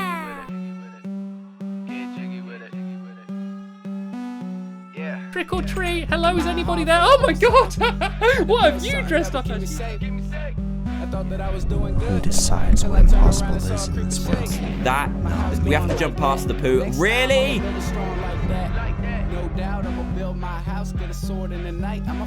2014 was indeed a continuation on the growth and expansion of the game within the gaming industry, being recognised as the biggest success of the decade. Articles from mainstream media outlets across the globe were covering Minecraft. Gaming conventions began dedicating entire segments to Minecraft. Some conventions were literally just all about Minecraft. Conventions continued. Minecon 2015 took place on March 27th weekend, with development of the 1.8 update being pushed from the prior year to this one. Held in London, this was the first UK-based Minecon and allowed for lots of new creators to meet and collaborate. At this point, I personally moved on from writing scripting and shows to working on more machinima-based content, and also helping to produce an attempt at a Minecraft MMO called Mythros. Unfortunately, it never came about, and while I only did a little bit of lore writing on that project, we definitely had our eyes on another MMO-style server that was up and coming. Winecraft. Released in 2013 but popularized in 2015, Winecraft pushed the boundaries of what was possible for Minecraft vanilla servers. They introduced custom AI, custom models, custom textures, and turned the whole game into a proper MMO. YouTubers began covering Winecraft and its updates more heavily, and other larger servers began to become established. At this point, the large, grand-scale servers dwarfed the basic roleplay and survival servers of old. The evolution from just 4 years is truly incredible to see, and it was even crazier to behold firsthand. Good Boulderfist started a Minecraft server in 2010 with a group named Mindcrack. Simmering in the background, they soon rose to fame in 2015 with the likes of 29 YouTubers who joined in over the course of 7 seasons, many leaving and returning at various stages. The most notable of those being Vintage Beef, Ethos Lab, Paul Soares Jr. and Seth Bling. They would play things like UHC and do modded servers aside from their main vanilla multiplayer world. And of course, we can't really get past 2015 without discussing Hermitcraft. Originally founded in 2012 and active all the way up until the modern day, many YouTubers that people have come to know and love such as Grian, Xizuma Void, Mumbo Jumbo and Iskal85 all became popular around this time, and the explosion of Hermitcraft would see people like Keralis, Ethos Lab and Doc99 find a new lease of life. They ran 7 vanilla seasons where the Hermits would participate in a roleplay-like world and work on dominating Minecraft. Each was a genius in their own right, with great builders, redstoners and artists alike. The group quickly rose to fame and continued from here on out. Minecraft was growing as a brand. It was no longer unusual to see giant groups and communities of famous creators. Huge teams were working on grandiose servers, and build teams were as usual still making incredible builds for a whole array of clients. Private companies, brands and various other government entities also began to take interest in the game, but as an educational tool. And so began the production of Minecraft Education Edition. There was this whole weird YouTube agreement between all of the larger creators that we were gonna kind of tame back our content after we went to conventions and saw that the entire fan base was super young, and then parents were yelling at us and saying to stop swearing, and so we caved.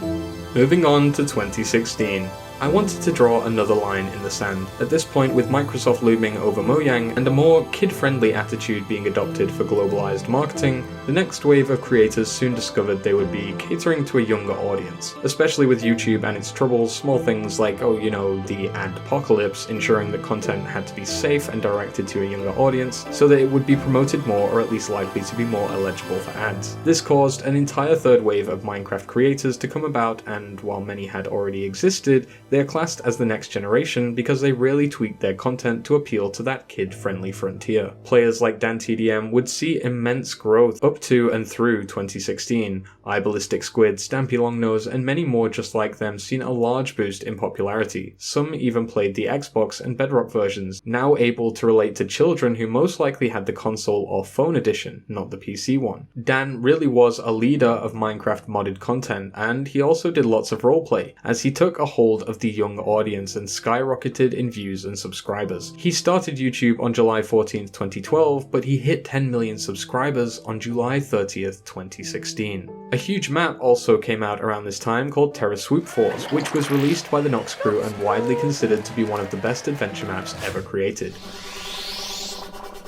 Thermal resistance gel application complete. The Terra Swoop Force map by the Noxcrew, for the time period that map was created, the tech involved, to figure out kind of the limitation of Minecraft and try and push it into its own kind of video game, was very good. One of the best maps, still one of the best maps out there. Fit with speedrunning potential galore, the map saw you electroglide down 3 increasingly steep and dangerous tunnels as you approach the center of the Earth. The map was praised for not only its sound structure, but also the special surprise scene hidden at the end. Make sure to go check that out, by the way. Microsoft's attempt at integrating Minecraft into classrooms released on November 1st, 2016. The Education Edition included many things like NPCs, chemicals from the periodic table, and even helium balloons, a coding bot, a dialogue scripting function, as well as other tools to allow for guided learning to take place in Minecraft. Just an addition, but in 2016, Hypixel also truly began to take off, and despite being a refuge, a platform, and an outlet to players of all ages, there were of course many who did take advantage of the online space. Security, privacy, and safety. They're all huge things. Due to echo chamber platforms like Twitter and shows like DramaAlert, it became an almost stigma around being a Minecraft creator. SkyDoesMinecraft stopped uploading Minecraft content not long after that, and that combined with the heavily stagnated updates from the game, and well, Minecraft was showing signs of slowing momentum. A concern that could surely be heard around the world.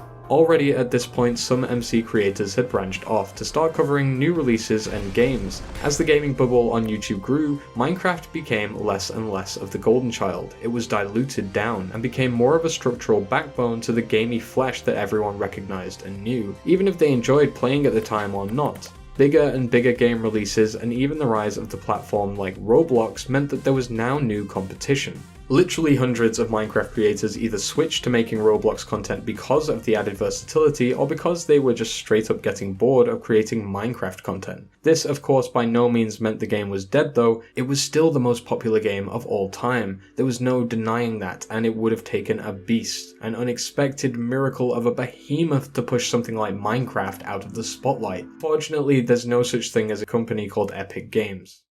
I think servers for Java Edition are exactly what the marketplace is for Bedrock Edition. I think the entire aspect of Minecraft is UGC.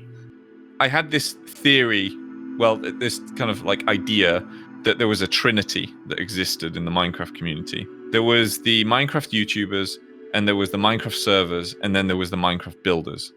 There was two parts of that trinity that were allowed to keep their creative integrity. The other part of that trinity, the builders, the little crews and stuff, they had to just work for the other two parts of that trinity. You were either working for a server or you were working for a YouTuber. The Bedrock marketplace allowed that third part of the trinity to find its own creative integrity and to do its own thing and to make it a job.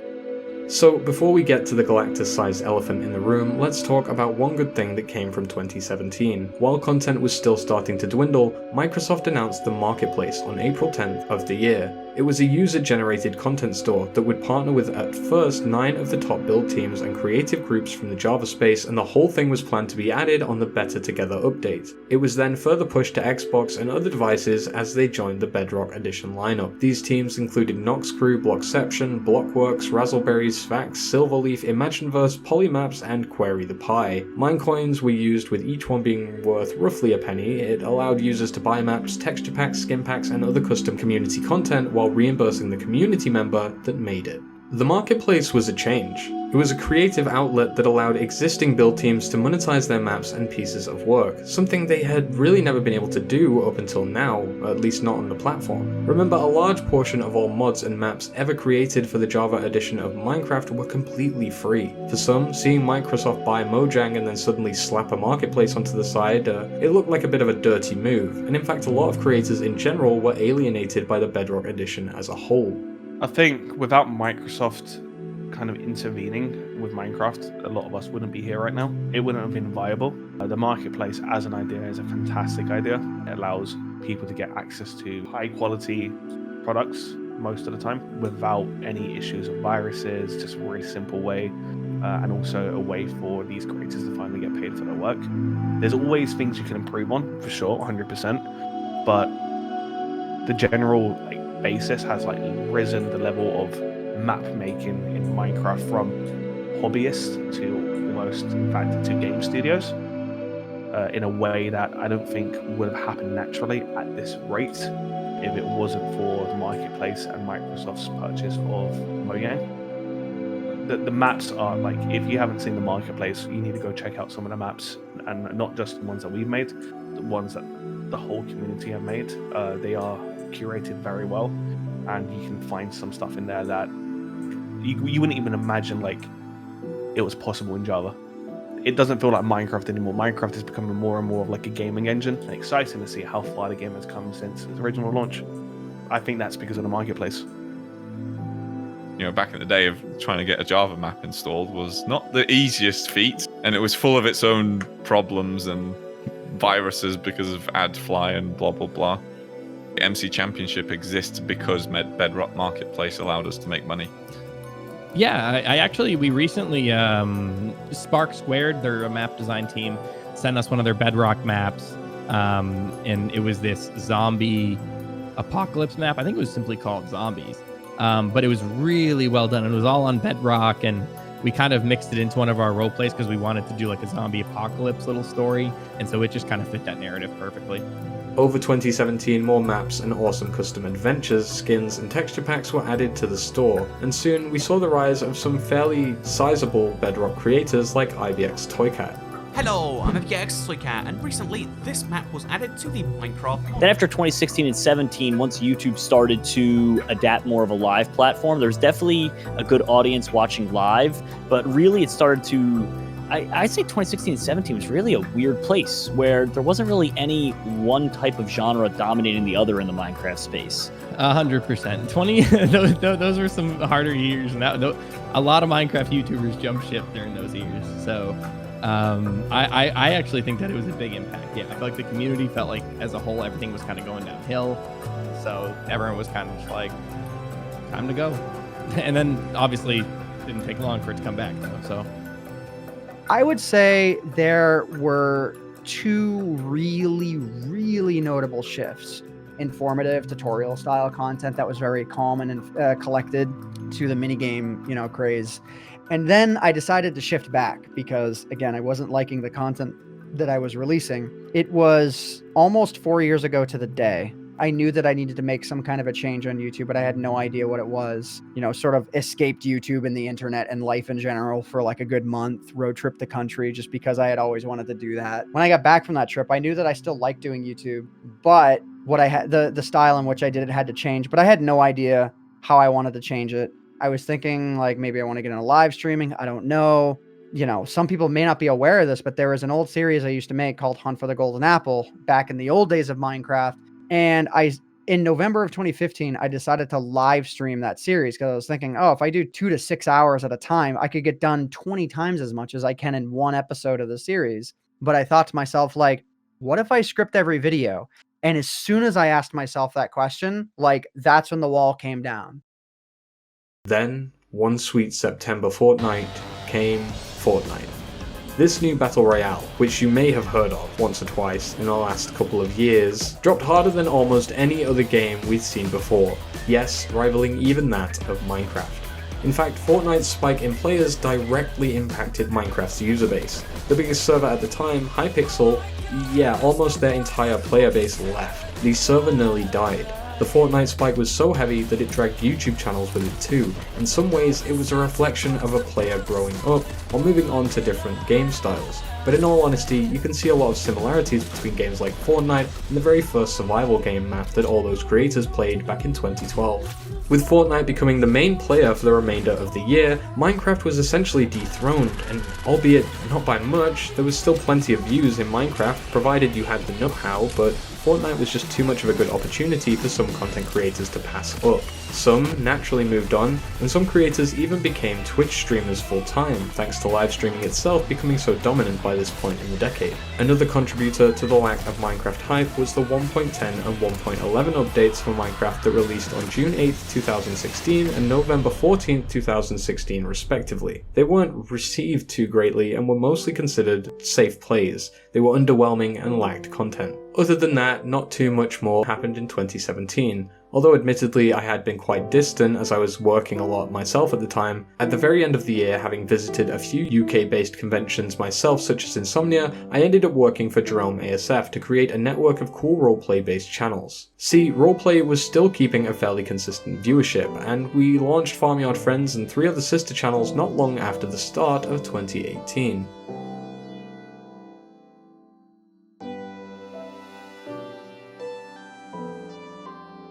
Let's say, as a kid, you've got a box of toys, right? That's Minecraft during its infancy. It's that, precious little box of toys that you loved so much as a kid.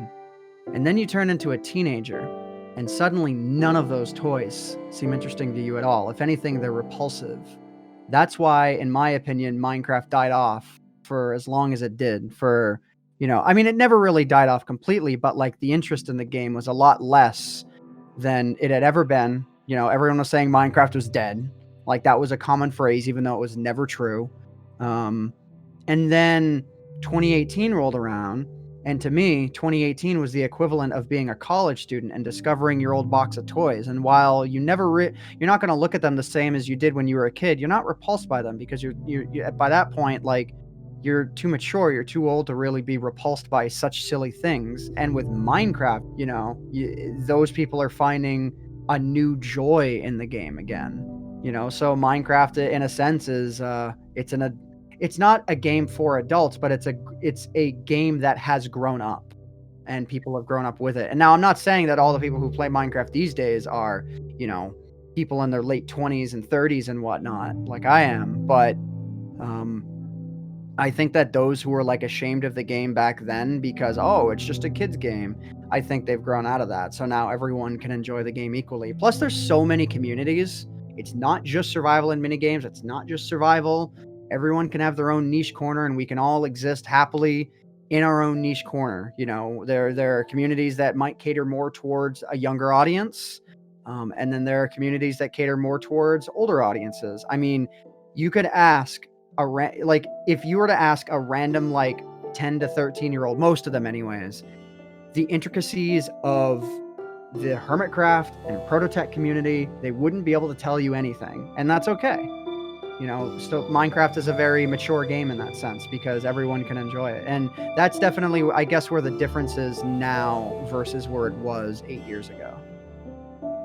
Mojang were quick to push the boat out, so to speak, by developing the aquatic update, but at this point it was perhaps a bit too late. Even with a rising tide of PvP and minigame interest, with Fortnite dominating the gaming space, not much could actively be done. In the coldest point since 2010, Minecraft was finally slowing down. This behemoth was coming to rest. After everything, all that incredible content and growth, what remained were now few dedicated content creators and their audiences, excited and anticipating the next upload of a game they were still passionate about. Left to time, the world moving on and changing as it prepared to exit the decade, the block game Wonder Boy was about to take its final bow. Or was it? On the 19th of December 2018, just as the year closed out, Hypixel, the now biggest server network by far on Java, announced they were creating a separate studio in order to produce a new block game titled Hytale. This fundamentally shook the community, and maybe you'd think this would be the final nail on the coffin from Minecraft, but that's definitely not the case. If your eyes weren't on Minecraft anymore, now they had no choice but to be. This was a huge move, and with 60 million views, you can see why others agreed. The trailer skyrocketed, reaching the eyes of some of the biggest and oldest Minecraft creators out there. Even World of Warcraft creators were impressed.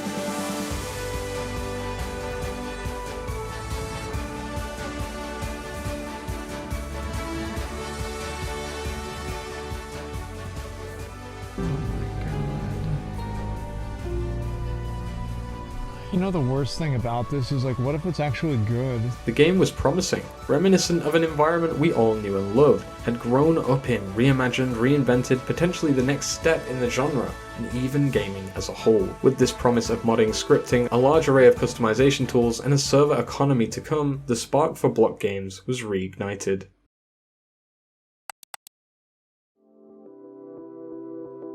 We're doing an SMP where everyone streams. You can't play without streaming, and also there's hits. It's an absolute honor to be here. I will eliminate the middle class. Wait, why do you have all this? Oh no! Oh no! No, dang it! Yeah, why did you do this?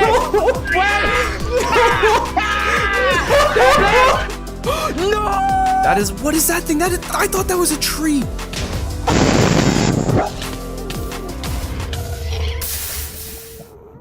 Not gonna lie, I kind of want to kill somebody now.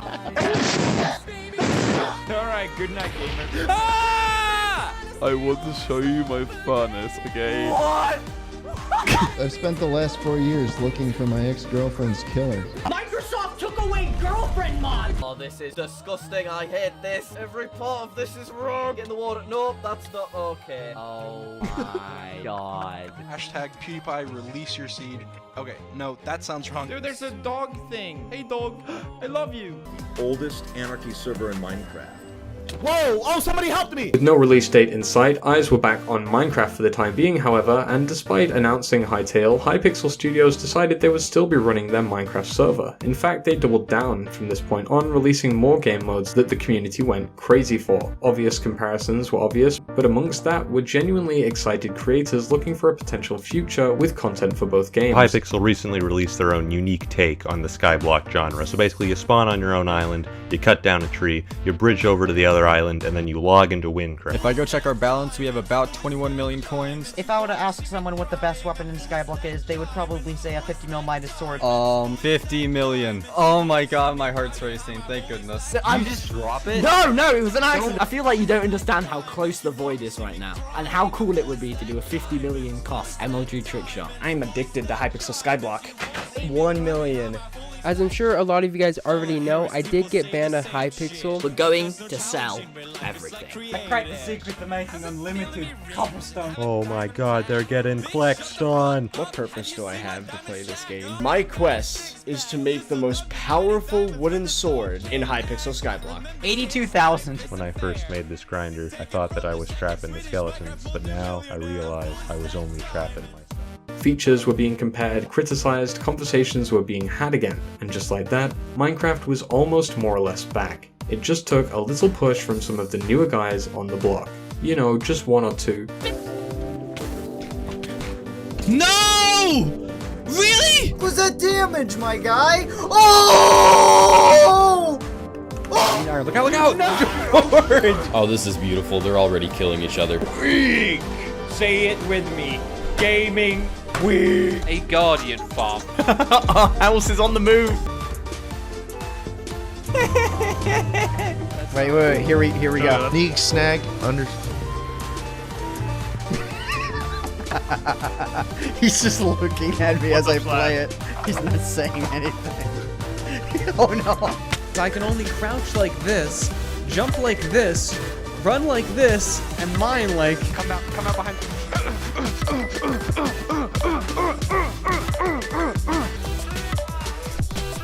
Oh! Why'd you do that?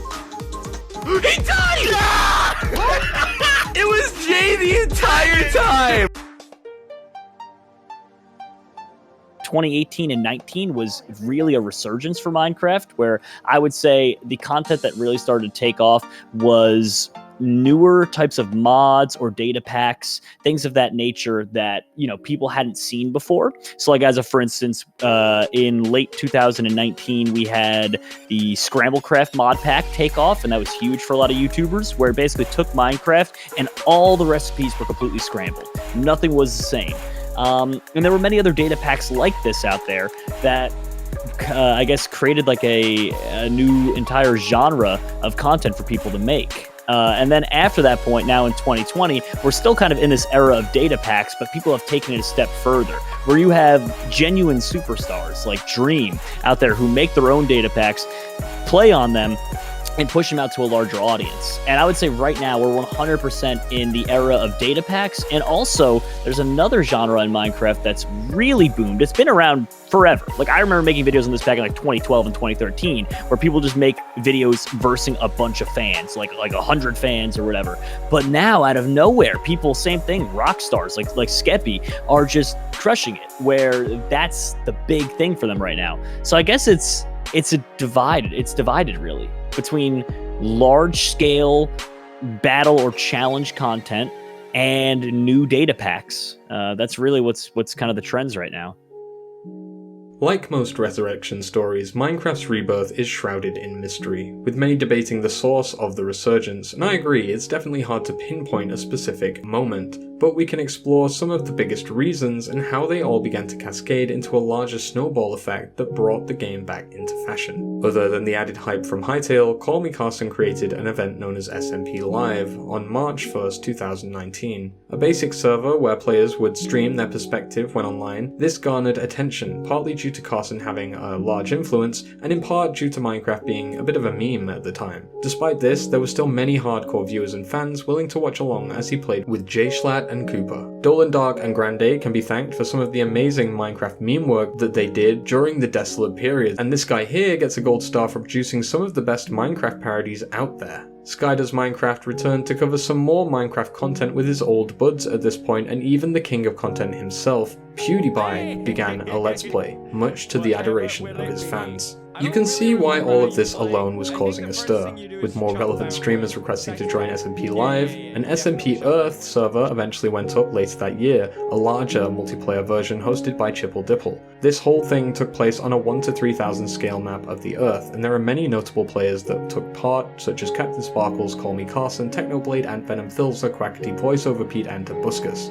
It started on December the 1st, 2019. FitMC began blowing up due to 2B2T content itself created in December 2010. 2B2T was the second oldest server and now oldest anarchy server in Minecraft. While it had spikes in popularity throughout all 10 years, it wasn't until 2020 that it had aged like fine wine. FitMC, a veteran 2B2 player and Minecraft YouTuber since 2015, recently reached 1 million subscribers in May of 2020 for covering 2B2T. Another YouTuber who popularized and documented the server was SalC1. He started Minecraft YouTube in around 2013 and has recently popularized calling out and crashing the economies of pay-to-win Minecraft servers using various different dupes such as TreeMC. Sal has currently got 400,000 subscribers. And with the Village and Pillage as well as Buzzy Bee's update adding some fairly substantial game-changing stuff, and also bees, in one or more like 10 fell swoops, Minecraft was back on the map. Perhaps then that was why on June 21st, 2019, Felix aka PewDiePie picked up the game after many years to do a one-off video for Gaming Week. However, when the first episode got 41 million views, it led to an almost 50 episode long series with memes galore that pungently infected the entire Minecraft community culture. Tell me you didn't hear Sven or Watersheep at some point in 2019. Many of his fans began to flock back to the game, leading to a new boom. If 2018 was the pseudo-death of Minecraft, then 2019 was the rebirth. Nostalgia,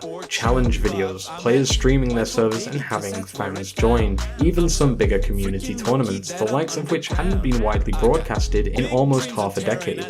I think the biggest collaborations that I ever put together was like, I put together one of the YouTuber Hunger Games, and that was like the biggest collab that I think that I ever pulled off.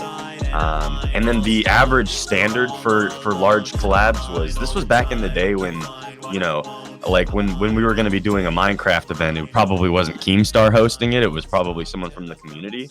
It's safe to say that YouTube had experienced a few advertiser issues in the last couple of years too. Algorithmic changes were being handed out left, right, and center. Monetization signs were flipping like traffic lights, and maybe MatPat from Game Theory can do a little bit of a deeper dive as to why Minecraft was bubbling back up again in 2019. But after Roblox and Fortnite brought a new wave of gamers in, it was safe to say that Minecraft was actually ripe for a refreshed player base, filled with newly recruited gamers from the other two Goliaths. Let's talk about some more pivotal creators from this year. MatPat began covering some good old Minecraft theories last year, and PewDiePie's playthrough had been causing a stir as people attempted to uncover his world seed. Lo and behold, a certain creator named Dream first uploaded a video on July 14, 2019 titled How to Get PewDiePie's Minecraft World Seed, where he talked about a method that could be used to find the seed. In his video, Here's PewDiePie's Minecraft Seed, he tells people to check his Twitter for the seed, and sure enough, it could be found there. In 5 months, he went from 25k subs to over 1 million. He's now sitting at 10 million. I've actually created an entire video about Dream's rise to popularity, so make sure to check it out after this.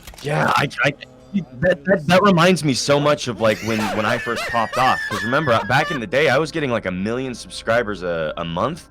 And so like, I can only imagine, like, just, you know, looking back at my time, like, he's probably feeling the pressure, but it's probably still really fun.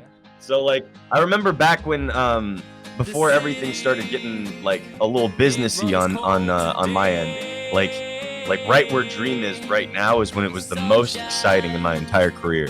So Dream, don't sign with the Illuminati. If you were to tell me back in 2017 that speedrunning would make a comeback in the Minecraft scene, I wouldn't have believed you. But here it is, you know what I mean? And so I just think that with a game like this, anything's possible, and people should be very careful writing it off.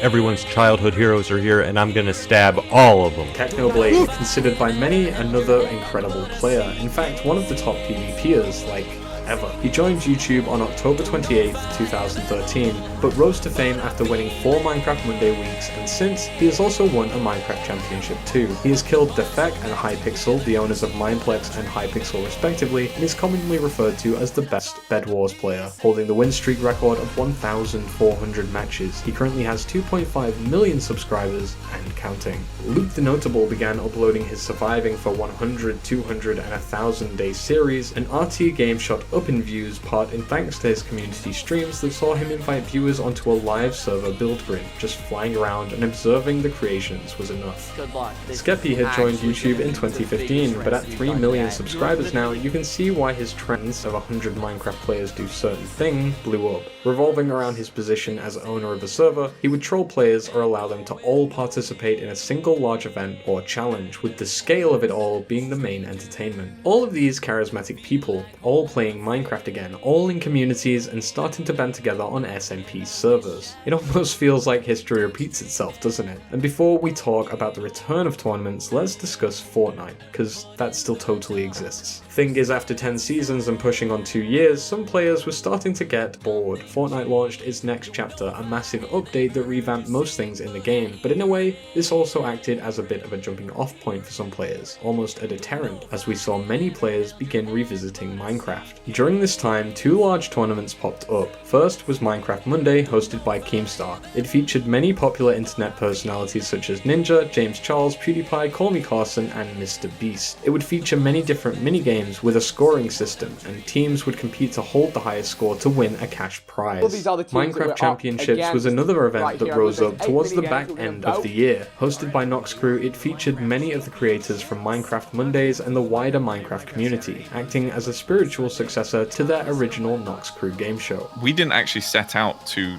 be a competitor. Like, we actually really tried to be something different so that both could coexist.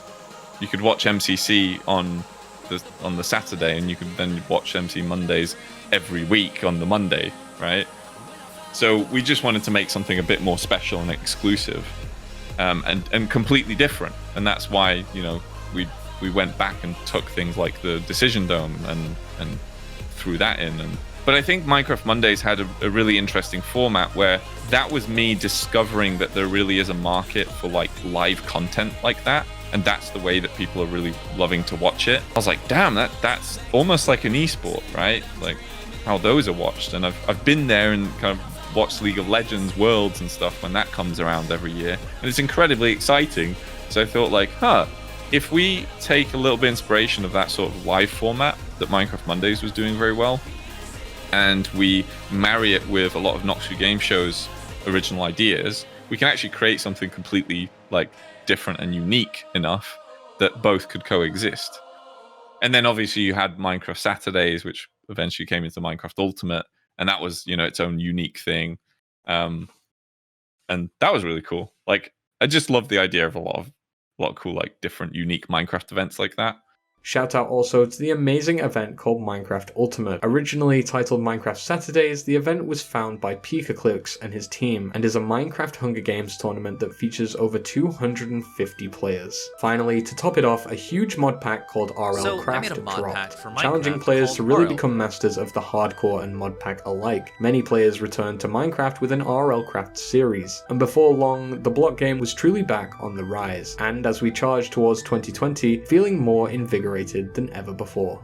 I think the one thing that Minecraft presented YouTube, particularly the gaming sector of YouTube, was the ability to do a little bit more storytelling or creating long-form content, because back then there was either storytelling in the form of machinima and that was it, and that was kind of like very scripted, very to the point. It was all pre-recorded. You couldn't kind of really ad-lib content back in sort of the 2010, 2011 era, and it was either that or you were doing montages, and it was these crazy 360 no scopes, you know, monster energy cans flying all over the place and lens flares galore. Whereas I feel like Minecraft kind of pulled everything back down to its roots and kind of went back to almost like a slightly vlogger tone, I guess, where you were joining in every single day for 20 minutes with your favorite YouTuber, and you were going on this randomized Minecraft world journey with them. So I think that was definitely influential for Minecraft towards YouTube, because that increased not only video lengths but also like audience retention and all the big numbers that nowadays are so critical to YouTube to try and maintain advertisers to be able to drop in the middle and all these pre-rolls and mid-rolls and things like that. But then also vice versa, I think YouTube also gave Minecraft a platform where creators could actually share their content and get it out there. Like, I think it potentially spawned like the gaming tab on trending, because back in the day trending was a single tab and that was it. I think when Minecraft started to really blow up, I remember there was a time when the Yogscast, like all of the channels within the Yogscast, we were dominating the trending page every single day, and they basically flipped a switch, and then all of a sudden no Yogscast channels appeared in it anymore. And that was actually something that we really had to struggle and push back against for a little while and say, hey, now that we've got this gaming trending page, can you now flip that switch back off? And I don't know if they ever truly did, if I'm honest. So it's a real give and take between the two. I think both sides have benefited massively from it. And I think the YouTube gaming space as a whole wouldn't be where it is today without Minecraft. I think YouTube heavily influenced Minecraft's growth. I think if it wasn't for the early series of people playing the game on YouTube, it wouldn't have nearly saw the popularity that it did. As funny as it is to say, Minecraft is very non-new player friendly, as they've changed over the latest updates. Back in the alpha and beta stages, there was no guide to crafting beyond going on a wiki and finding it, and there was no like help when you're dropped into a single player for the first time. There was no surviving your first night information. Like you just died if you weren't ready, you didn't know what you were doing. So I think YouTube's just everyone making videos on how to survive your first night and showing off their bases and all that kind of stuff. I think they really served as inspirations to what other people could do in the game and what other people could be doing and kind of helping their own gameplay. So I think YouTube was absolutely instrumental to the success of Minecraft. So in terms of Minecraft and YouTube influencing each other, I think on one end, YouTube has 100% influenced Minecraft's growth. I feel like a lot of people, including myself, so you could chalk me on the board there, heard about Minecraft first because one of their favorite YouTubers was covering it, or perhaps one of their friends suggested, hey, watch this video from a YouTuber. I think to say that YouTube hasn't served as a platform for promotion for the game would be just entirely wrong. I think YouTube really has. On the flip side of things, Minecraft has definitely influenced YouTube's growth. I don't know to the extent of, how YouTube influenced Minecraft's growth. I don't know if it did that same way, vice versa. But it definitely had an impact on it. I distinctly remember back in 2013, where on the main page of YouTube, it didn't matter who you were, it didn't matter what your preferences were, like in terms of content you watched, you always got served Minecraft content on that front page, or near always anyway. It was all over the place. The two were inextricably tied, where if you were going to watch YouTube, whether or not you were going to watch Minecraft, of course, there were a lot of people who didn't. They, like, like our parents' age or something, didn't watch it. But they would definitely be served a Minecraft video that they could click on if they wanted. Minecraft definitely influenced YouTube 100%. Definitely. I think a lot of people found the start in Minecraft. A lot of relevant YouTubers now have come from Minecraft. And it's fantastic to see that growth. Obviously, as people grow up, as these YouTubers grow, they might transition to other games or more mature content, and that's completely fine. But know that a lot of these very famous people have started from YouTube, like from Minecraft specifically. I definitely think it's had an impact. It is a case of, I think YouTube and Minecraft growing together have helped each other in some sort of ways. But YouTube being the platform it is, I think it would have grown regardless. I just think it was a coincidence that Minecraft helped YouTube grow, especially for younger audiences. But without Minecraft being in the scene, I'm sure another game would have been in the scene and helped it grow that way as well. You can't deny that Minecraft hasn't helped YouTube, but would have YouTube been fine without Minecraft? I think so as well. I don't think it was influential, but it kind of went the way it did. It's so strange that the times have changed and where video games are now the cool thing. I mean, don't get me wrong, I love it. But it is mind-blowing. Like, that's when people say, like, they're like, wow, like, you had the foresight for this. No, I had no foresight at all. I got very lucky that gaming turned into what it did. And Minecraft specifically made it what it was, in my opinion. But the fact is, like, gaming wasn't always the cool thing. I would say that anything I've learned about the relationship between Minecraft and YouTube dates way further back than any of my recent informative content, because I've always been a statistics and data-driven guy. So I like knowing, like, for example, like why one sort of thing might be trending, especially within Minecraft. So like why minigames are trending, why role plays were trending in the era after that, why the informative stuff is trending now, why Dream and Technoblade can pull 100,000 viewers with their eyes closed on live streams, like why all these things are popular. YouTube would still be here without Minecraft. Would gaming be as popular without Minecraft? I would say so. I think some other game would have done it if it hadn't have gotten popular. I mean, we could also question if Fortnite would be around if it wasn't for the survival games, like, Battle Royale mode specifically anyways. Maybe every other game is just one giant chain reaction from Minecraft, and Minecraft was just a part of that because retro games were starting to become popular again when Minecraft came around. It really was the perfect game for the perfect time. I feel like YouTube's success is mutually exclusive from Minecraft's success, but I don't feel like Minecraft would be as popular without YouTube, because back then, people who were finding out about Minecraft, there was no tutorial mode, even though Minecraft Alpha had a tutorial mode button that never worked. It never did anything, and nothing was ever coded for it. So you had to go to YouTube or the Minecraft wiki if you wanted to look up any of that information. Whether I'm an insider looking out or an outsider looking in, it has been really fascinating to see the past year of growth with Minecraft. Like, especially, I guess the one example I could cite really doesn't even have anything to do with YouTube. It has to do with Twitch. And sort of when SMP Live came around, like, Minecraft really started to explode again because then PewDiePie started playing it. I think the most interesting question, and I don't know what the answer to this specifically is, why did it start getting popular again? I mean, I would say YouTube plays the biggest role in what trends pop up for Minecraft, YouTube and Twitch in particular. But, I feel like every couple of years you kind of have a trend change within the Minecraft scene. And, towards the end, it kind of has a slump, and then people want to do new things on it. So then that sort of picks up. Because, you can see in the beginning, like, it started with, like, simple Let's Plays, and then people were like, okay, now let's mod these Let's Plays. And then people are like, let's add story elements to these Let's Plays. And then the Let's Play scene kind of fizzled out. And then PvP was big, you know, and then RPs were big. So it's kind of shifted all around the thing. And then I would say now, you know, it is kind of, you know, we're in the competitive days now with, you know, I'd say SMP Live was a big kicker for that, pushing everything to this more competitive, back to like, how good can we be at Minecraft, you know, whether it be the speedrunning side of things or even the more casual, like Minecraft Championship, where not everyone's trying to just pummel each other, you know? Like, every change that has taken place has made the game better in some way.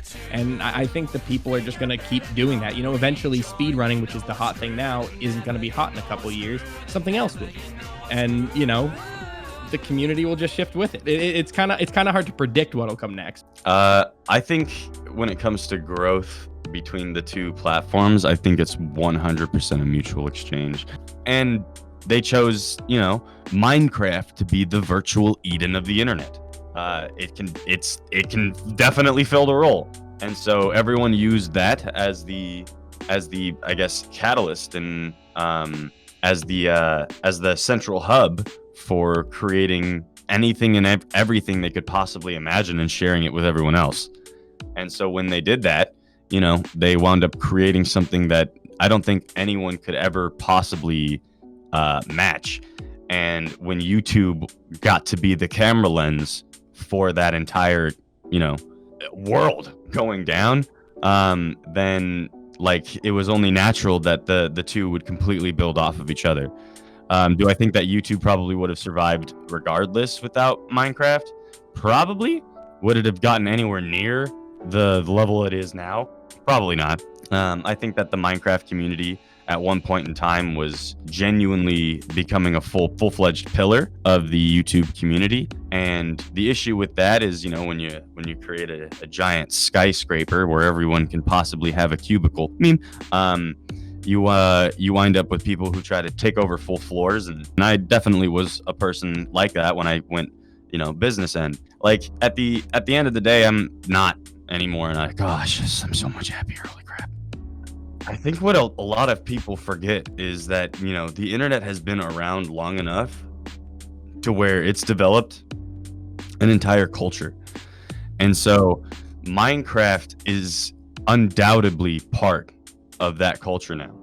Like if you are a person who can confidently say that they grew up on the internet, which means now this is a huge portion of your life, to sit here and think for even a second that Minecraft hasn't become a huge part of it. Like, I mean, remember, like for years we used to call Notch God. Remember? We would call him Minecraft God. So that's why I make the joke, by the way, virtual Eden. It's not like I'm sitting here like, oh yeah, Minecraft is virtual Eden. No, it's like I make the joke because everyone used to call Notch God. Because remember, it's all culture, dude. Like there's whole lore even in the Minecraft sector of the internet culture. So like all of this is wildly entertaining to watch and see go down, and then see like kind of Minecraft, I guess, solidify its area as the block Eden. It's crazy. There's some questions that not even science can answer, and some we may ask ourselves on a daily basis. But there's one question in particular that has been plaguing humanity and gamers for over an entire decade and has yet to be answered. Who is the best Minecraft player? Leave me alone! I can't take all three of you. He's so dead. Wait, what? Get him. Yes, the water. No! Hello, and welcome to the official update video for NT Championship 9. I have 100 Minecraft plots and 100 players. Hi! These 100 contestants can build whatever they want, and whoever builds the coolest, most epic thing, I'll buy it for them. Yeah, this could be the last game. So they're doing the titty tatty. Oh no! Hey, Dream reached and Dream got punished. This week on Hermitcraft. I think I'll die, actually. Are you kidding me? How the hell did that work? Well, I was going to say, like, we learned a lot from Noxcrew Game Show days, and we applied a lot of those learnings. So you know, when you begin an event like that, you try and create a set of rules that you stick by with each game that you do. And one of the really important things was that each game is repeatable. If we're going to play it every single month, it needs to be repeatable in some sort of sense. So you can't do a puzzle game, you know, because then everyone's going to know the puzzles, and then it's just going to become like puzzle speed run, which can actually work. There might be something fun with that. But yeah, differing to Noxcrew Game Show, we definitely took on a more kind of repeatable approach. You know, set an average time, you know, that each event should, that each game should start with. Each game has to be played with 40 players. You know, that's 10 teams of 4 rather than it's a 1v1 scenario. But we still managed to take that 1v1 scenario and put it in the end, at the very end, at Dodgeball. I think Dodgeball exists because one thing I really disliked about the way that MCM ended was that you could always tell who was winning towards the end. You know, someone could just steamroll forwards. And I thought it's way more exciting if it all just comes down to this one moment somewhere. I'd say you have to be a lot more careful because you are playing around with people's jobs.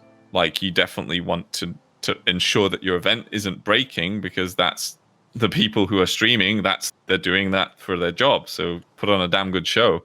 One important thing at the very beginning that we set out was that we have to test thoroughly, and there are entire testing systems designed around MCC that go on. There's a lot that goes on behind the scenes to ensure that every single MCC just goes absolutely smoothly. Obviously, there are a few screw ups that still happen here and then, but you can't predict everything. I will say, just on the subject of reliability and things running well and blah blah blah. I do respect a lot of what Minecraft Mondays tried to do, because the faults that existed in MCM were things that we were able to identify very early in trying to ensure that we don't repeat those, right? So essentially, someone else's fault inspired the way that we do things, right? As opposed to us learning those faults ourselves. Minecraft to me is kind of like a diving board into everything else that I've ever done. And, you know, Minecraft being essentially just this huge world that anyone can do anything in, it's this realm of possibility inside Minecraft that will never fully actually hit its capabilities and ever fully be maximized, which is an exciting thing, but for me also a little stressful, because, you know, I've personally, like, this is, I guess the reason why I say it's like my diving board is because I've personally moved on. Like, it's not that I don't enjoy Minecraft anymore and that it doesn't hold a special place in my heart, but I just don't play Minecraft the way that I used to. What it was for me was essentially the start of my entire career of meeting people and making lifelong bonds and friendships. And to me, Minecraft isn't even about the game. It's just about, like, the entire culture and history behind it. At the end of the day, there was so many, and there's gonna be so many more generations of new YouTubers to come. Like, one day, 5-6 years down the line, Dream will probably be taking an interview about how he was like the first YouTuber to hit 50 million subs as a Minecrafter. Like, I was the first to hit 10, and like, it's going to continue from there. And I look at Dream like truly the pioneer of the second gen. Well, actually, I guess Dream would be more considered around a Gen 3, because I would say even X would be Gen 1, and I would be a Gen 2 of the Minecraft community, alongside AntVenom and a couple other people like Caveman, and Sparkles. Like, I look at it like this: like, back in the day, the crown was made of butter, gold. Now the crown is literally made out of dreams. Like, what the hell is it gonna be next, dude? The level that these guys keep setting, the standard is just, whew. Sometimes I'm like, are you guys even human? OG Minecraft YouTube is awesome. And what does the future hold? Like everything gets bigger and better always. So I truly believe that, you know, the Minecraft community is in pretty good hands. Even like the top dogs of the Minecraft community, like they don't pull punches anymore. So like that's nice to see. Like if somebody does bad, then they're like right on them. So I truly believe that the Minecraft community is in really good hands now. Minecraft is absolutely more of a game engine than a game. And the day that Mojang starts embracing that more than they have in the past, I think they're going to start seeing it flourish more and more. We're finally here. 2020. Dream has taken off with flying colours along with friends Sapnap, Bad Boy Halo and George. Technoblade is the front runner in any tournament. Tommy is being... well, Tommy. Tubbo and Mr. Soot are even around for a bit of a laugh. Mr. Beast has found a home here in Minecraft. MCC, led by S Major and the Noxcrew, is on its way to its 10th event, and creators new and old are returning from all around the gaming and YouTube space to have another dig into Minecraft. With 1.16 dropping a complete and total revamp of the Nether, as well as completely kicking Diamond to the wayside for our new bad boy Netherite, there's more fun than ever to be had in the community. Dream and others like him have popularized Minecraft speedrunning by releasing many speedrunning videos in the 1.19 plus glitchless run category. On June 10th, 2020, he broke the record of 22 minutes and 18 seconds with a new record of 22 minutes and 6 seconds. Dream also popularized the idea of trying to beat Minecraft with some kind of challenge. His first video in the series of Minecraft But was posted on October 14th, 2019. It was titled Minecraft But X-Ray is Always On, and after this he published many similar videos where he would play Minecraft with a twist. This spawned hundreds of like-minded content from many other channels following the challenges and speedrunning trends that Dream had set out. We've even started getting a bunch of video essays and look-back documentaries covering the various aspects of the communities and different creator groups. Minecraft is on the up and up again. And speaking of up,